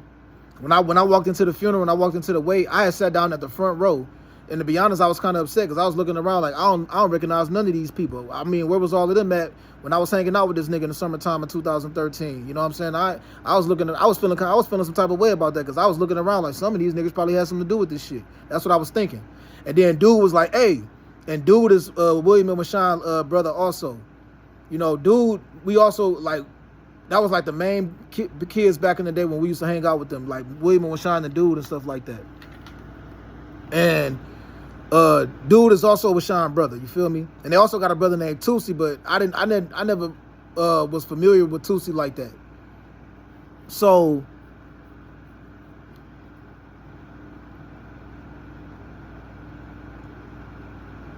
man, there been a lot of fucked up ass shit going on, dog. There's been a lot of fucked up shit going on. When I moved to St. George, South Carolina, the main reason why I started believing that way more scandalous stuff possibly happened to my cousin Washawn is because of how fucked up everybody was acting. I cannot sugarcoat it. I can't try to make it sound better than what it is. A lot of people was moving in a fucked up, rude way. I saw women congratulate kids for disrespecting me when I was in St. George, South Carolina, yo. Or just in the low country of South Carolina. I'm not saying fuck South Carolina. I'm not saying fuck St. George. But I saw women literally smile down at kids disrespecting me like a proud parent when they saw them disrespect me. Teenagers talking at me. You know what I'm saying? Niggas talking shit, talking greasy, talking real gully toward me and shit like that. Don't even know me. And then I'll see some girl smirking and smiling and grinning at me. And then she'll jump on Snapchat and say, ha, he just went off on him. So the way women act toward a man, it will fuck his whole environment up. If you got women emasculating the nigga and talking down on the nigga, looking down on the nigga, do you know what that do to a man's image? If a nigga start talking shit to a nigga, it's a God thing. Nigga, you not gonna disrespect me. It's either I'm gonna beat your ass or you gonna beat my ass. Or I'm gonna walk away from this and stay away from you. It's that simple. I'm not about to be going back and forth with some tit for tat shit with a nigga. It's that simple. That's like a cardinal understanding amongst men. Some niggas be real cool with each other and they probably get into their fights and shit like that. I used to be that way with my brother when I was younger. I used to be that way with some of my cousins. You feel me? But when it just come to that, you know, that solid way of communicating with a man, nigga, you're not about to be talking over me. You're not about to be talking at me. If you gonna talk over me or talk at me, shut the fuck up. Get the fuck away from me. If you gonna be talking over me and talking at me and all this other crazy stuff, I'ma just walk away. Or we gonna have to shoot a fair one or something. Shoot a fair fate, meaning we got to fight. It's either you gonna beat my ass or I'm gonna beat your ass. That's just kind of sort of how men are. These last few years of my life, I completely redefined that because I feel like I walked away from people disrespecting me for no reason at all. I just got up and walked away. And then they'll still disrespect me and I just leave it alone. It's been times I've been working at jobs and people disrespect me and I just walk away. You know what I'm saying? After being disrespected, like whatever.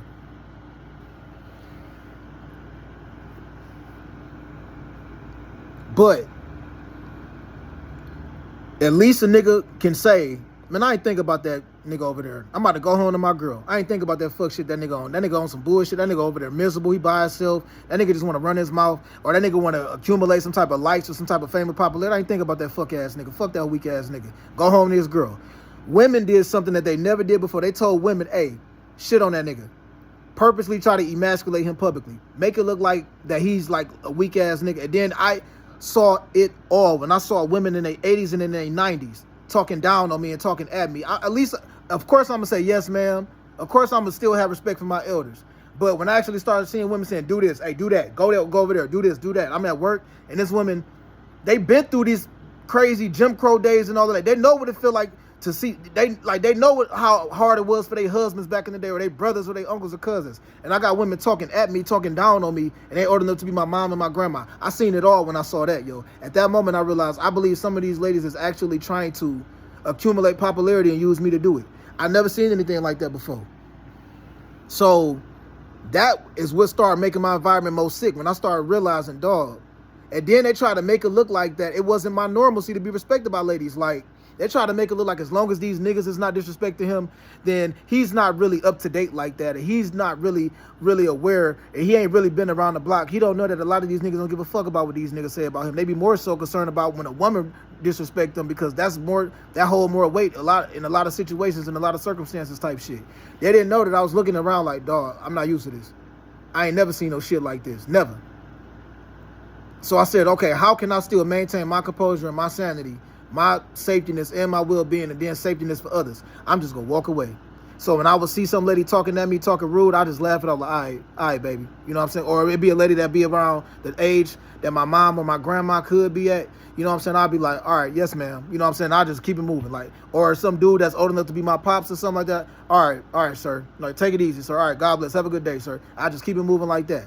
But it got to the point where it just got ridiculous. And I said, no, yo, it's something fucked up in the air going on about me. It's something being stated about me. It's some type of dark cloud over my head that ain't nobody telling me about. Whatever's being stated, I think it's a lie, yo. Because if it was the truth, I don't think that I'll be dealing with this kind of bullshit the way it's being dealt with in my life. I don't mean like the way I'm dealing with it, but the way people around me is dealing with what I'm going through. The way the audience is observing me, and then the way some of my family members is acting around me, around the low country. I feel like, no, something not right, yo. So that's when I started believing, no, man, y'all did some foul shit. I started thinking that my cousin, I believe that my cousin was off into some scandal and stuff. He tried to frame me and sabotage me. I thought at one point in time, a lot of people was trying to basically put a rape or a murder or something on my name and try to say I did something that I did not do, yo. I went through some real paranoia. Every time I went through something fucked up throughout my life, every time, dog, no matter what the circumstances and the situation was, I could hit up my twin sister and she'll still look out for me. She'll still cash at me something no matter what the situation was, yo.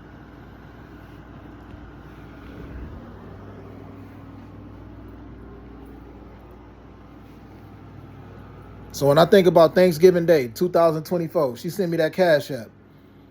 I felt like it was times my sister was talking to me. She kept clearing her throat like something was going on, but she didn't want to tell me.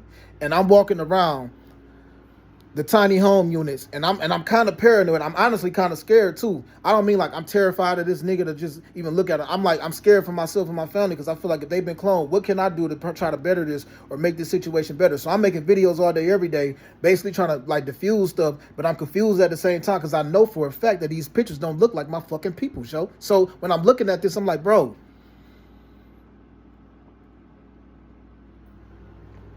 I asked this one dude, this gay dude, I was like, hey, bro, can you just look around and see if something negative being stated about me, dog? You know what I'm saying? No disrespect to you. I'm not homophobic. I don't have anything against you. I understand you're a homosexual man. Can you just look around and see if something negative being said about me, man? Not too long after that, that dude asked me to follow him on Instagram. And I was like, nah, man, I ain't gonna do that. I don't want to like add more fuel to some type of fire or something like that. He was like, okay. He walked away like, okay. Like he was upset about some shit. So when I went to the federal building on December 31st, 2024, I recorded a video on my iPhone 13, and I just said, hey, I'm about to go to the Santa Monica and go hang out with a cousin of mine. I ain't never in my life seen that nigga in person. That my cousin, Mike, that is related to his, who got the pops that stay in Nevada, Big Mike, and they also got my cousin, Kenny, or that's his uncle, I don't know. Kenny moved, he used to live in California, but he moved back to Detroit a while ago. You know what I'm saying? Like 4 years ago. Kenny's 60-some years old. That man's 60-some years old. So when he moved back, he just gave me their number, but I never met them in person. But on this particular day, I said, everybody watching me, I'm being watched like a fucking hawk. So I'm about to record this video on my iPhone 13. I'm not going to put it up on any social media platform. I did not upload that video on Snapchat, Twitter, Instagram, Facebook, TikTok. No, I didn't send it to anybody. I didn't email it to anybody. But they had my iPhone 13 hacked with them fucked up ass Flipper devices and Technobyte devices and all that other shit. So they hacked into my device, watched that video, uploaded it somewhere else, and then was basically walking around talking in code, playing charades, basically telling me, guess this picture. Yeah, nigga, I saw you. Nigga, you full of shit. No, you full of shit because you hacking my fucking phone and you don't even know what the fuck going on. I went to that building because I got tired of my phone getting hacked, and I said, I think somebody trying to frame me out here in California. I'm paranoid thinking that my family members is possibly been reeled out here and being held captive somewhere. So I reached out to that building because I was about to go in there to see if they could basically troubleshoot my whole phone.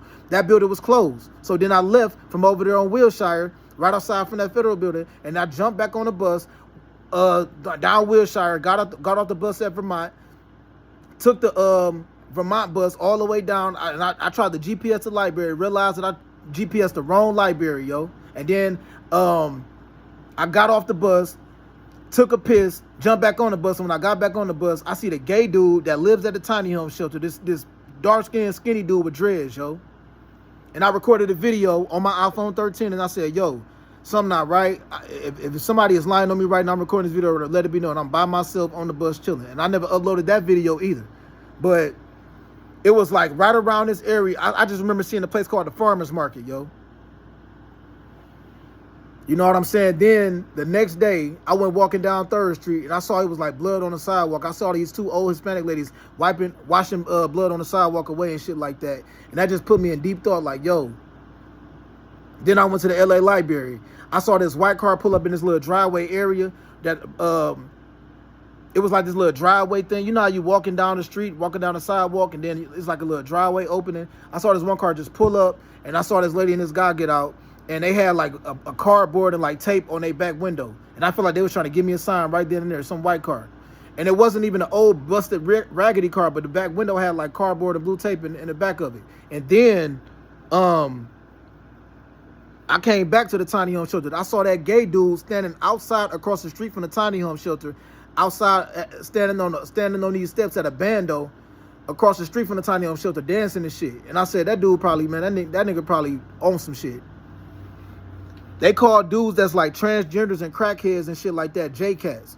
So deep, like when I looked over at that dude, I was like, man, that nigga's probably one of them J-Cat type niggas and shit, because he was standing out there dancing and shit. I said that there was a lot of people at that tiny home shelter that had mental problems.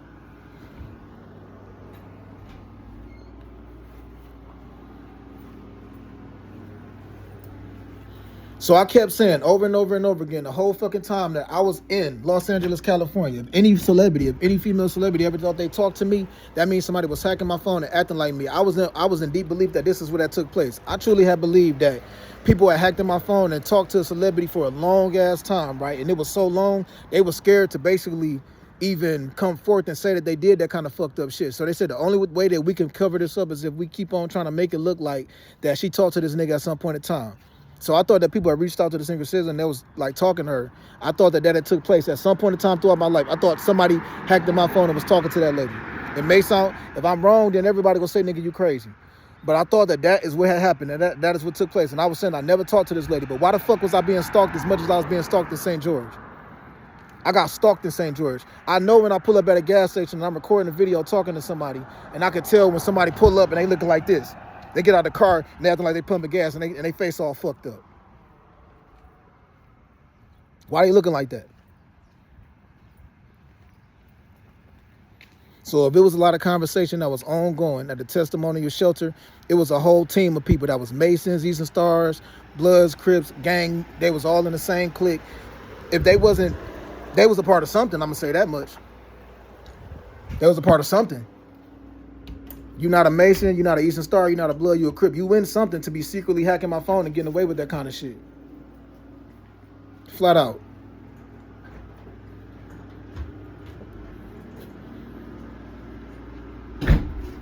They was in something. If people was talking and socializing back and forth with other people and stuff like that. And again, I'm gonna say this again. I reached out to my cousin Peaches, yo. Or Elvina. I reached out to her November 2024. And I just said, can you please look around LA and let me know if it's somebody saying something negative about me. I'm paranoid. I'm fucked up. I'm depressed about my family. I feel like something not right. I need your help. I said the same thing to my cousin Shamar, my cousin Ryan. You know what I'm saying? I said the same thing to my dad. I was talking about this. I told all of them this, like, yo, I humbled myself. I put all that pride to the side. I said, hey, can you please help me? Something ain't right. And nobody say nothing. And then I went off on my cousin Peaches, or my cousin Peaches, her nickname, but Elvina.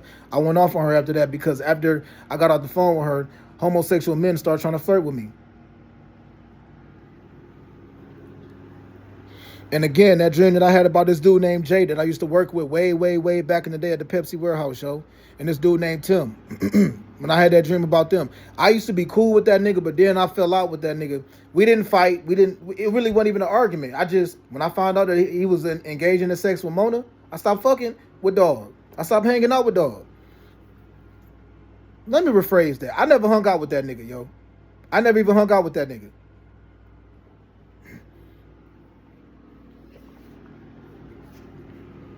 I never hung out with that dude. None of that. One time I wanted to go get some weed right around the corner from the Pepsi warehouse, and I ran into that nigga and I was driving in my girl car. My ex-girlfriend Mona Carr. Last time I talked to Mona, dog, was November 2018. Last time I seen Mona in person was June 2018, yo. I never fucked some girl that worked at Centus. I never fucked some girl that worked at Lorica. These are jobs that my ex-girlfriend Mona worked at. I never fucked anybody that worked at Nabisco.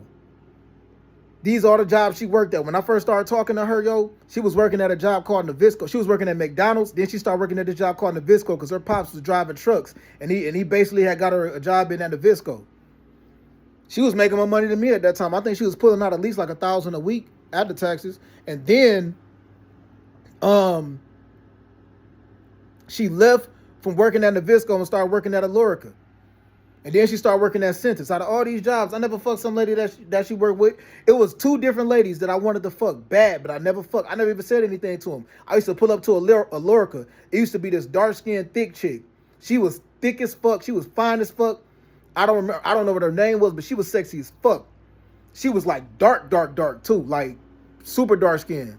I never had sex with her. And there was this white girl that had a fat ass that worked at Centus. I never said anything to her. I just remember looking over her and I'm like, damn. But I never said anything. So my ex was playing some game. Yo, listen. When you got people hating on you, when you got people moving in a negative way towards you, you don't have to be doing something to them. You don't. You don't. You don't have to do anything to them. As long as you focus on progress, as long as you're trying to just stay positive mentally and keep the environment around you positive, it's going to always be somebody hating. I finally learned that about life. You're going to always have somebody hating on you. So what made me upset about my ex was I felt like she was going out her way to do stuff that didn't need to be done. You already got attention around you just off of the simple fact that there's some niggas that don't like me that's hating on me. And when I found out she was having an affair with that nigga, I wasn't about to fight that nigga Jay, man. I was like, I ain't about to fight you. I ain't about to fight you. If she chose to have sex with you, that was my thing. If she actually chose to engage in sex with you, I'm not about to fight you. Sometimes it depends on the situation. A lot of niggas was saying I would have beat that nigga ass. I called my cousin William up talking about that shit. William was like, man, my cousin William when I was in jail was like, man, I would have beat that nigga ass. Fuck that. I called up niggas that I went to high school with. That was like, I would have beat that nigga ass. My brother Scooter was telling me, man, every time you go to work, grab your dick, nigga, grab your dick. Every time you go to work, because at one point in time, I thought that he thought that I was engaging in sex with his girl. And I remember laughing about it because I'm like, man, I'd never do no shit like that. I wouldn't get a nigga back by trying to smash his girl if a nigga had sex with my girl. I wouldn't try to get you back like that. I'm not about to say, okay, I'm going to get you back. I'm going to put my dick where your dick was at. Hell no. You feel me? But some niggas think that kind of shit is fun. So one particular day, I'm on the phone with Mona, and I was like, this was such a lie. This was a lie. I was like, Mona, why? I was like, why his girl want to talk to me then if you ain't never do nothing with him? And she was like, I don't care. What? Like, she was talking like that. When I brought up that dude Jay, she was like, I was like, well, why his girl want to talk to me? That nigga girl didn't want to talk to me. But why is it after that, I saw Jay looking at me weird and looking at me differently and stuff like that when he used to lead work. So I was like, if you're not talking to this nigga at all, this nigga is not some nigga that's like I'm in some type of a social friendship with. He not following me on no Instagram or no. I'm not friends with him on Facebook. He don't even got my phone number. That nigga Jay used to come up to me and be like, hey man, I need to get your phone number, man. I'd be like, man, maybe yeah, man, maybe later or something like that. But I ain't had that dude phone number. So if that dude is a complete stranger to you, that was my thing. I was telling my ex, if that man is a complete stranger to you, right? If that man is a complete stranger to you, then why is it when I said, why do his girl want to talk to me? Why was he looking at me weird after that? You know what I'm saying? Why did the tension get way worse after that? So it was something going on, yo. And I just said, okay, I know how to diffuse this. I'm going to just leave you alone. So May 2017, I left Mona alone for good. She came back and said that she never talked to that dude. She didn't know that nigga. She never had sex with him and all of that. And by the summertime of 2019, somebody from Jamaica tried to tell me that I won publishing clearinghouses. And they told me to get a green dot card and give them my social security number. And I'll basically be getting like $5 million a year for the rest of my life or some shit like that. And I'm like, you sure this PCH? This is publishing clearinghouses? That's like, yeah, this PCH. And he was like, yeah, it's around, I remember he said 3. He was like, it's around 3 o'clock. When he said 3, he said tree. And I was like, bro, I was like, are you Jamaican? He was like, yeah, the headquarters to the publishing clearing houses is located in Jamaica. I was like, no, it's not. No, it's not. So immediately I was like, my mom told me, this is summertime of 2019, I believe. My mom told me that my ex had got married to some dude and she went to Jamaica and then she ended up getting like stranded out in Jamaica or something like that. So I was thinking, is it a possibility that Mona like got stranded out there in Jamaica and then like some dude called my phone trying to basically like scam me with them green dot cards? They was telling me to go to CVS, get a green dot card and basically put some money on it or something like that. And I'll basically went Publisher Clearinghouse. I was like, man, when Publisher Clearinghouses come to your house, they come to your front porch, they knock on your motherfucking door, and they tell you that you go win $7,000 a week for the rest of your life. That's what they do. And I was like, the headquarters of Publisher Clearinghouses ain't nowhere near Jamaica, yo. So look, yo, at that moment, I was like, it's a lot of weird stuff that's been going on, and I think a lot of lies been just thrown on my name for a long time. I don't have anything against you, yo. Like I said before, man, I don't care about what people represent. If that's you, that's you. I don't have... Life is too short. Life is too fragile. Life is... Yo, it's just too much going on in life to be worried about what somebody else is a part of, yo. I'm trying to figure out what God is telling me. So I don't have anything against you if you in a gang, if you a blood, if you a Crip, if you in some Jamaican or Hispanic or Australian or from Antarctica, Europe, Asia, you know what I'm saying, North America, Brazil, or South America, you know what I'm saying, Australia, wherever you from, Canada, or, you know what I'm saying, Alaska, or I forgot the other continent, whatever, but wherever you from, I don't got anything against anybody, yo. I said this 1,001 times. But when people actually start trying to target me in a negative way, that got to be spoken on. When people, because at first I didn't care. But then when I started realizing that stuff around me was changing, I was like, nah, I got to talk about this.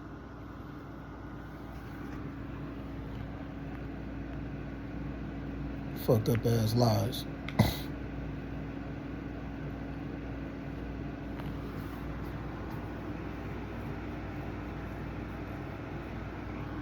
And am I the only one that realized it seemed like every couple fucking years, every year or so, some gay dude make up some fucking lie and everybody just sit back and watch it like it's their favorite TV show? I'm starting to think a lot of these dudes that's a part of these, like, these brotherhoods, I'm starting to think that some of these dudes are gay, yo. For real. Or maybe it's some of these ladies that's a part of some of these sororities or sisterhoods. I'm starting to think that some of these ladies is possibly, like, instigating gay men to basically try to, like, come around me and stuff like that. Maybe they enjoy that kind of stuff. I don't know. Because who in their right state of mind would tell a gay man to just attack somebody and scandalize their name? And I said before, I heard this dude on a video about a couple days ago say, don't try to chase the truth. Don't chase the truth. And I understand that. I done a lot of dumb stuff in my life, yo. The truth is going to find you no matter what you do, no matter what you say. What bothered me was when I basically humbled myself and I admitted to everything I've done in life, I repented to God. That's what matters first and foremost. Repenting to God about it first and then trying to actually change that. When I actually talk to God about it and open up to other people, say, hey, God bless, you know, moving on for the better in my life. A lot of people took a whole lot of lies and they threw that on my name, yo. And they tried to keep repeating the same shit. So God bless everybody, yo. And what's so crazy to me is I used to be way more cool. Like, I used to be cool with a lot of people that was from the hood and stuff like that. When I got older and I tried to do better, it's crazy how the majority of the people that started, like, acting like they had a problem with me. That's crazy.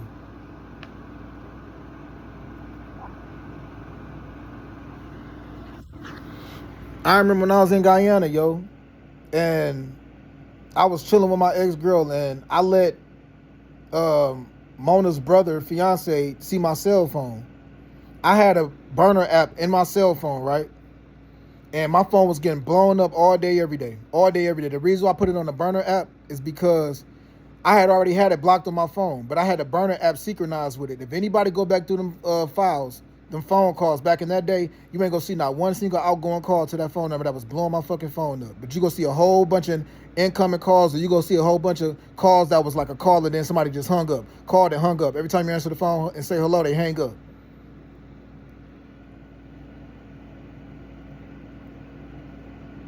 Still to this day, I think something scandalous happened around that time. Something negative was stated about me. Some type of lie got thrown on me or something like that.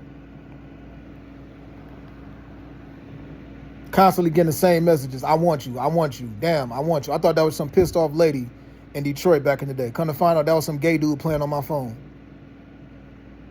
But I could tell somebody, right? If I'm real strategic, I could tell somebody, hey, go over there and blow that man's phone up for years. Tell that lady over there, see that lady right there, go over there and blow his phone up for years. You know what I'm saying? He going back to his hometown in about a year or so. When he go back to his hometown, put some shit in his possession, or put some shit in his drink, or just wait for him to get drunk and fucked up, and make sure you send her around him. You know what I'm saying? And then make sure you record yourself doing something with him. Or better yet, we got the nigga Google account hacked. So what we go do is we go record, we go share a video out the moment he go around somebody, or the moment he record himself doing some shit. We go frame him right then and there. We go be like, hey, that nigga been talking to that person over there. That's the type of shit people did. That's how they played a fucked up game on me. That's how they frame me. That's how they sabotage me. Now everything you say after that, 10 years later, look like it's a lie. Fuck out of here, yo. That's misery, man. That is pure misery.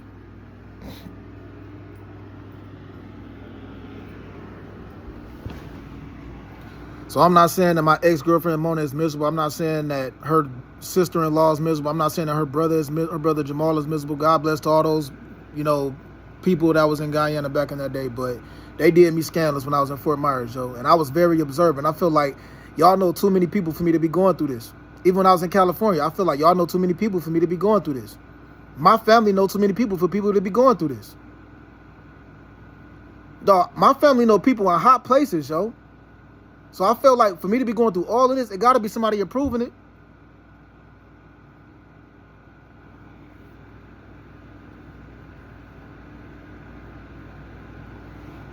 So if there is a celebrity who think that they ever was like talking back and forth with me, ever, and she's convinced that she was talking back and forth with me, that means a whole team of people was hacking in my phone, acting like me, talking back and forth to her, and then continuously staging sceneries everywhere I went, everything that I did on an everyday basis, so they could continuously convince this celebrity that they were talking to me. So they was trying to record me when I was at the gas station, record me when I was at the store or something like that, and all of them in on it. And I guarantee you, all of them is Masons and Eastern Stars, because that's the only secret society that can basically be in a secret and do the most fucked up shit and then get away with it.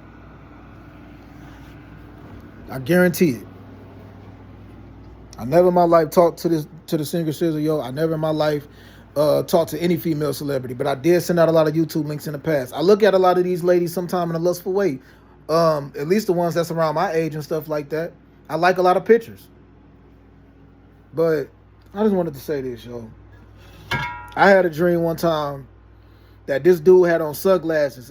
When I got baptized, July 28, 2024, it was this white guy that was also baptizing me, right? The hat that white guy had on was identical to the hat that I saw in this dream. And this dude was singing a song. The way the dream started off, I wasn't walking up these steps. It was like outside the house, a porch. It kind of sort of reminded me of my it kind of sort of reminded me of my Aunt Zenda house on Infinger Road. You know what I'm saying? In St. George, on the Wire Road, I mean. It kind of sort of reminded me of my Aunt Zenda crib on the Wire Road. And the porch was painted like a burgundy color, but it was still wet. And I walked up there and I saw some people like playing pool at a pool table. And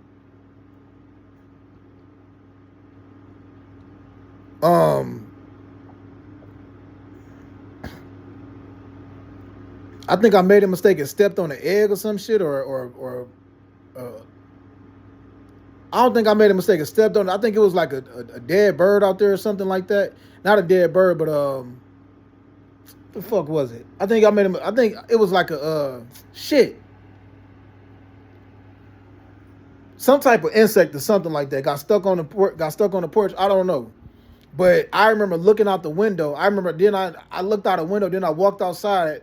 And this dude, he was like singing a song, and he had like a gasoline truck, and he had on sunglasses, but he wasn't he had on sunglasses and he had on like a hat, that same hat that I saw when that the dude had on when I got baptized. And then it just blew up. He was singing a song, yo. Like this old school country song, and then the truck just blew up.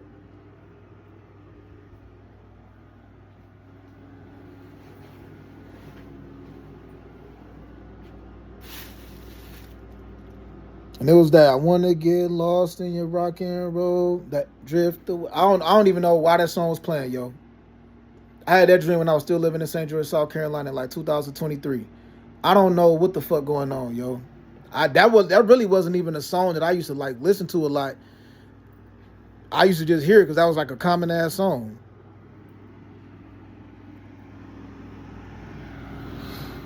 So what I personally feel like happened was a lot of people have been playing mind games for a very, very, very long time, yo. They've been trying to mess my life up. They've been trying to mess my family life up. They've been doing foul shit. And they've been successful at getting away with it, obviously.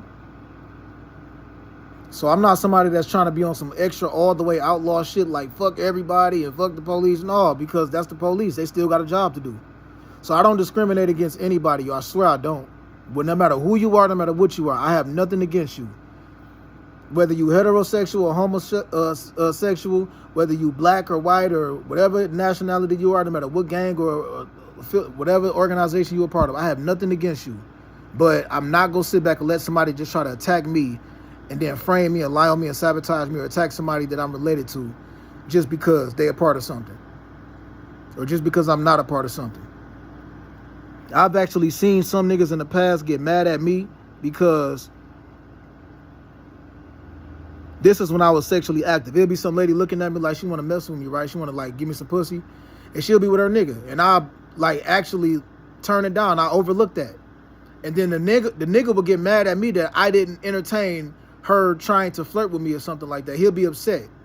It sounds crazy, right? And still to this day, nobody has ever came forward and told me what that or those ladies said about me at Baker College in Owasso, Michigan in 2008. Still to this day, a lot got told on me, and everybody chose to just overlook it. Even though I see everybody talking in code, with pictures that they taken in the past, nobody has came forth and said, look, some white lady made up a lie about AJ back in the day, or maybe a white women and black women made up a lie about me when I was in college, back when I was 18 years old. I ain't never seen anything like it, yo. And that dream that I had when I was sitting in the backseat of this car, and it was this dude that was driving, and I was sitting behind this dude that was driving. And this dude put a lighter up to the dude's face. And he said, you better not say shit. And the dude that was driving was like, hey, AJ, did you get that money that we sent you, man? Did you get that?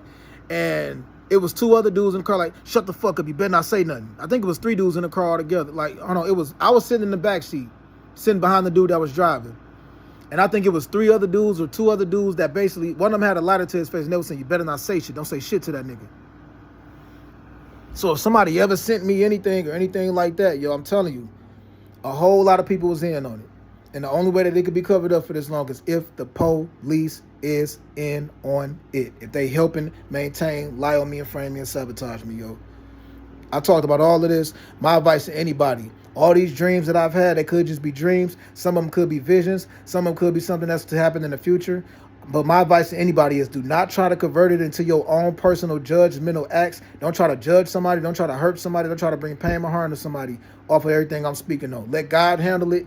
Right now as I speak, it's 4:46 p.m., January 24th, 2026. I don't want to see nobody end up in prison. I don't want to see nobody end up dead, but I don't want to see my family end up dead. I don't want to see myself end up dead. I don't want to see myself end up in jail. You feel me?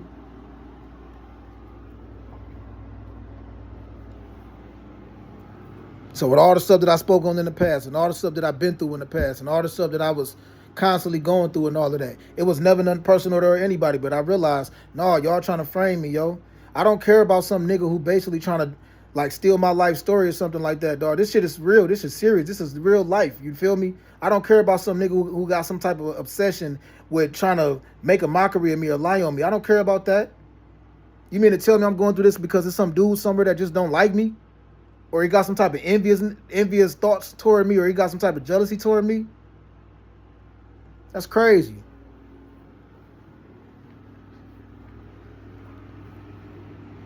I'm not running around trying to be somebody that I'm not. I said a long time ago, all the stuff that I've been through in the past, all of the stuff that I've been through, I admitted it. Everything that I've done, it came back on me in some type of way. Some things I've done got like literally exposed to everybody. So I'm not walking around like I'm better than anybody. I said I don't judge anybody. I keep on going back into dipping in and out of, I don't judge people, I don't do this and I don't do that scandalous stuff to other people because I don't want something bad to end up to happen to somebody that I got love for or myself. You feel me? It's the best way I can explain it. But people need to come forward to speak up on what the hell is really going on, especially if they've been hacking my fucking phone and purposely keeping me away from socializing with somebody, because that's bitch made, dog. If you going out your way to keep me away from some lady, it don't get more bitch made than that. I'm going to be honest. If you going out your way to keep me away from actually talking to my family, my phone was getting hacked for a long time doing that. There's no way you could justify that, yo. Ain't no way around that, man. Ain't no way of justifying that. That's just scandalous. That's evil. And then not only is you purposely hacking my phone and purposely keeping me away from talking to family members of mine, but you also trying to keep me away from, like, in my mind, I feel like there's no way a celebrity ever talked to me or reached out to me, because I would just have to say that's stupid on their behalf. To any celebrity who believed they was talking back and forth with me, you are like, that's very stupid. Because if I say my phone is hacked once, then that should be enough for anybody to see, okay, nothing could be trusted online, nothing could be trusted as far as who you call. I watched the Super Bowl, yo. I watched the game. What was that? January or February 2025? At the Tiny Home Show, the screen glitched, and they went from the 20-yard line to the 10-yard line. The screen glitched, and so I was like, damn, is this game on record? Did they already record this game? Like, am I in the Truman Show or something? You feel me?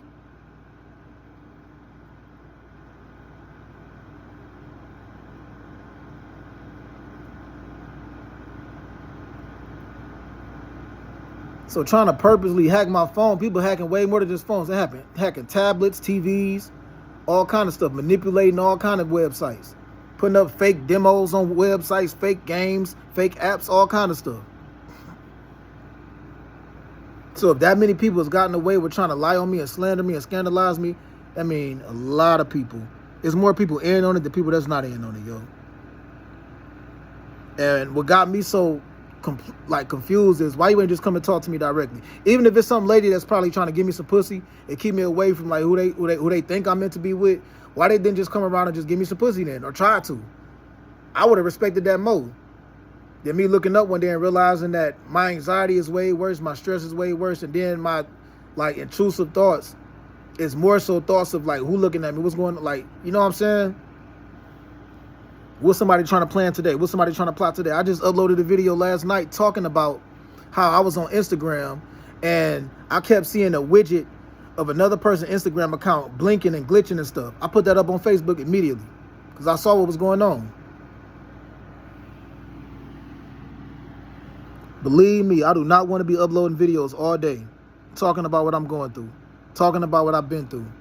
I don't want to be on YouTube all day uploading videos talking about everything that's going on. I'm just trying to progress for the better and move on for the better, yo.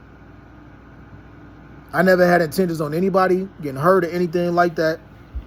Because if I did, people would have saw that in my actions a long time ago. Even when I was younger and I was running around having sex with these ladies or doing whatever I was doing, smoking and drinking, trying to actually bring harm to somebody was never my thing, yo. All these lies, though. Somebody got to tell me something, yo. God bless everybody, yo. This AJ.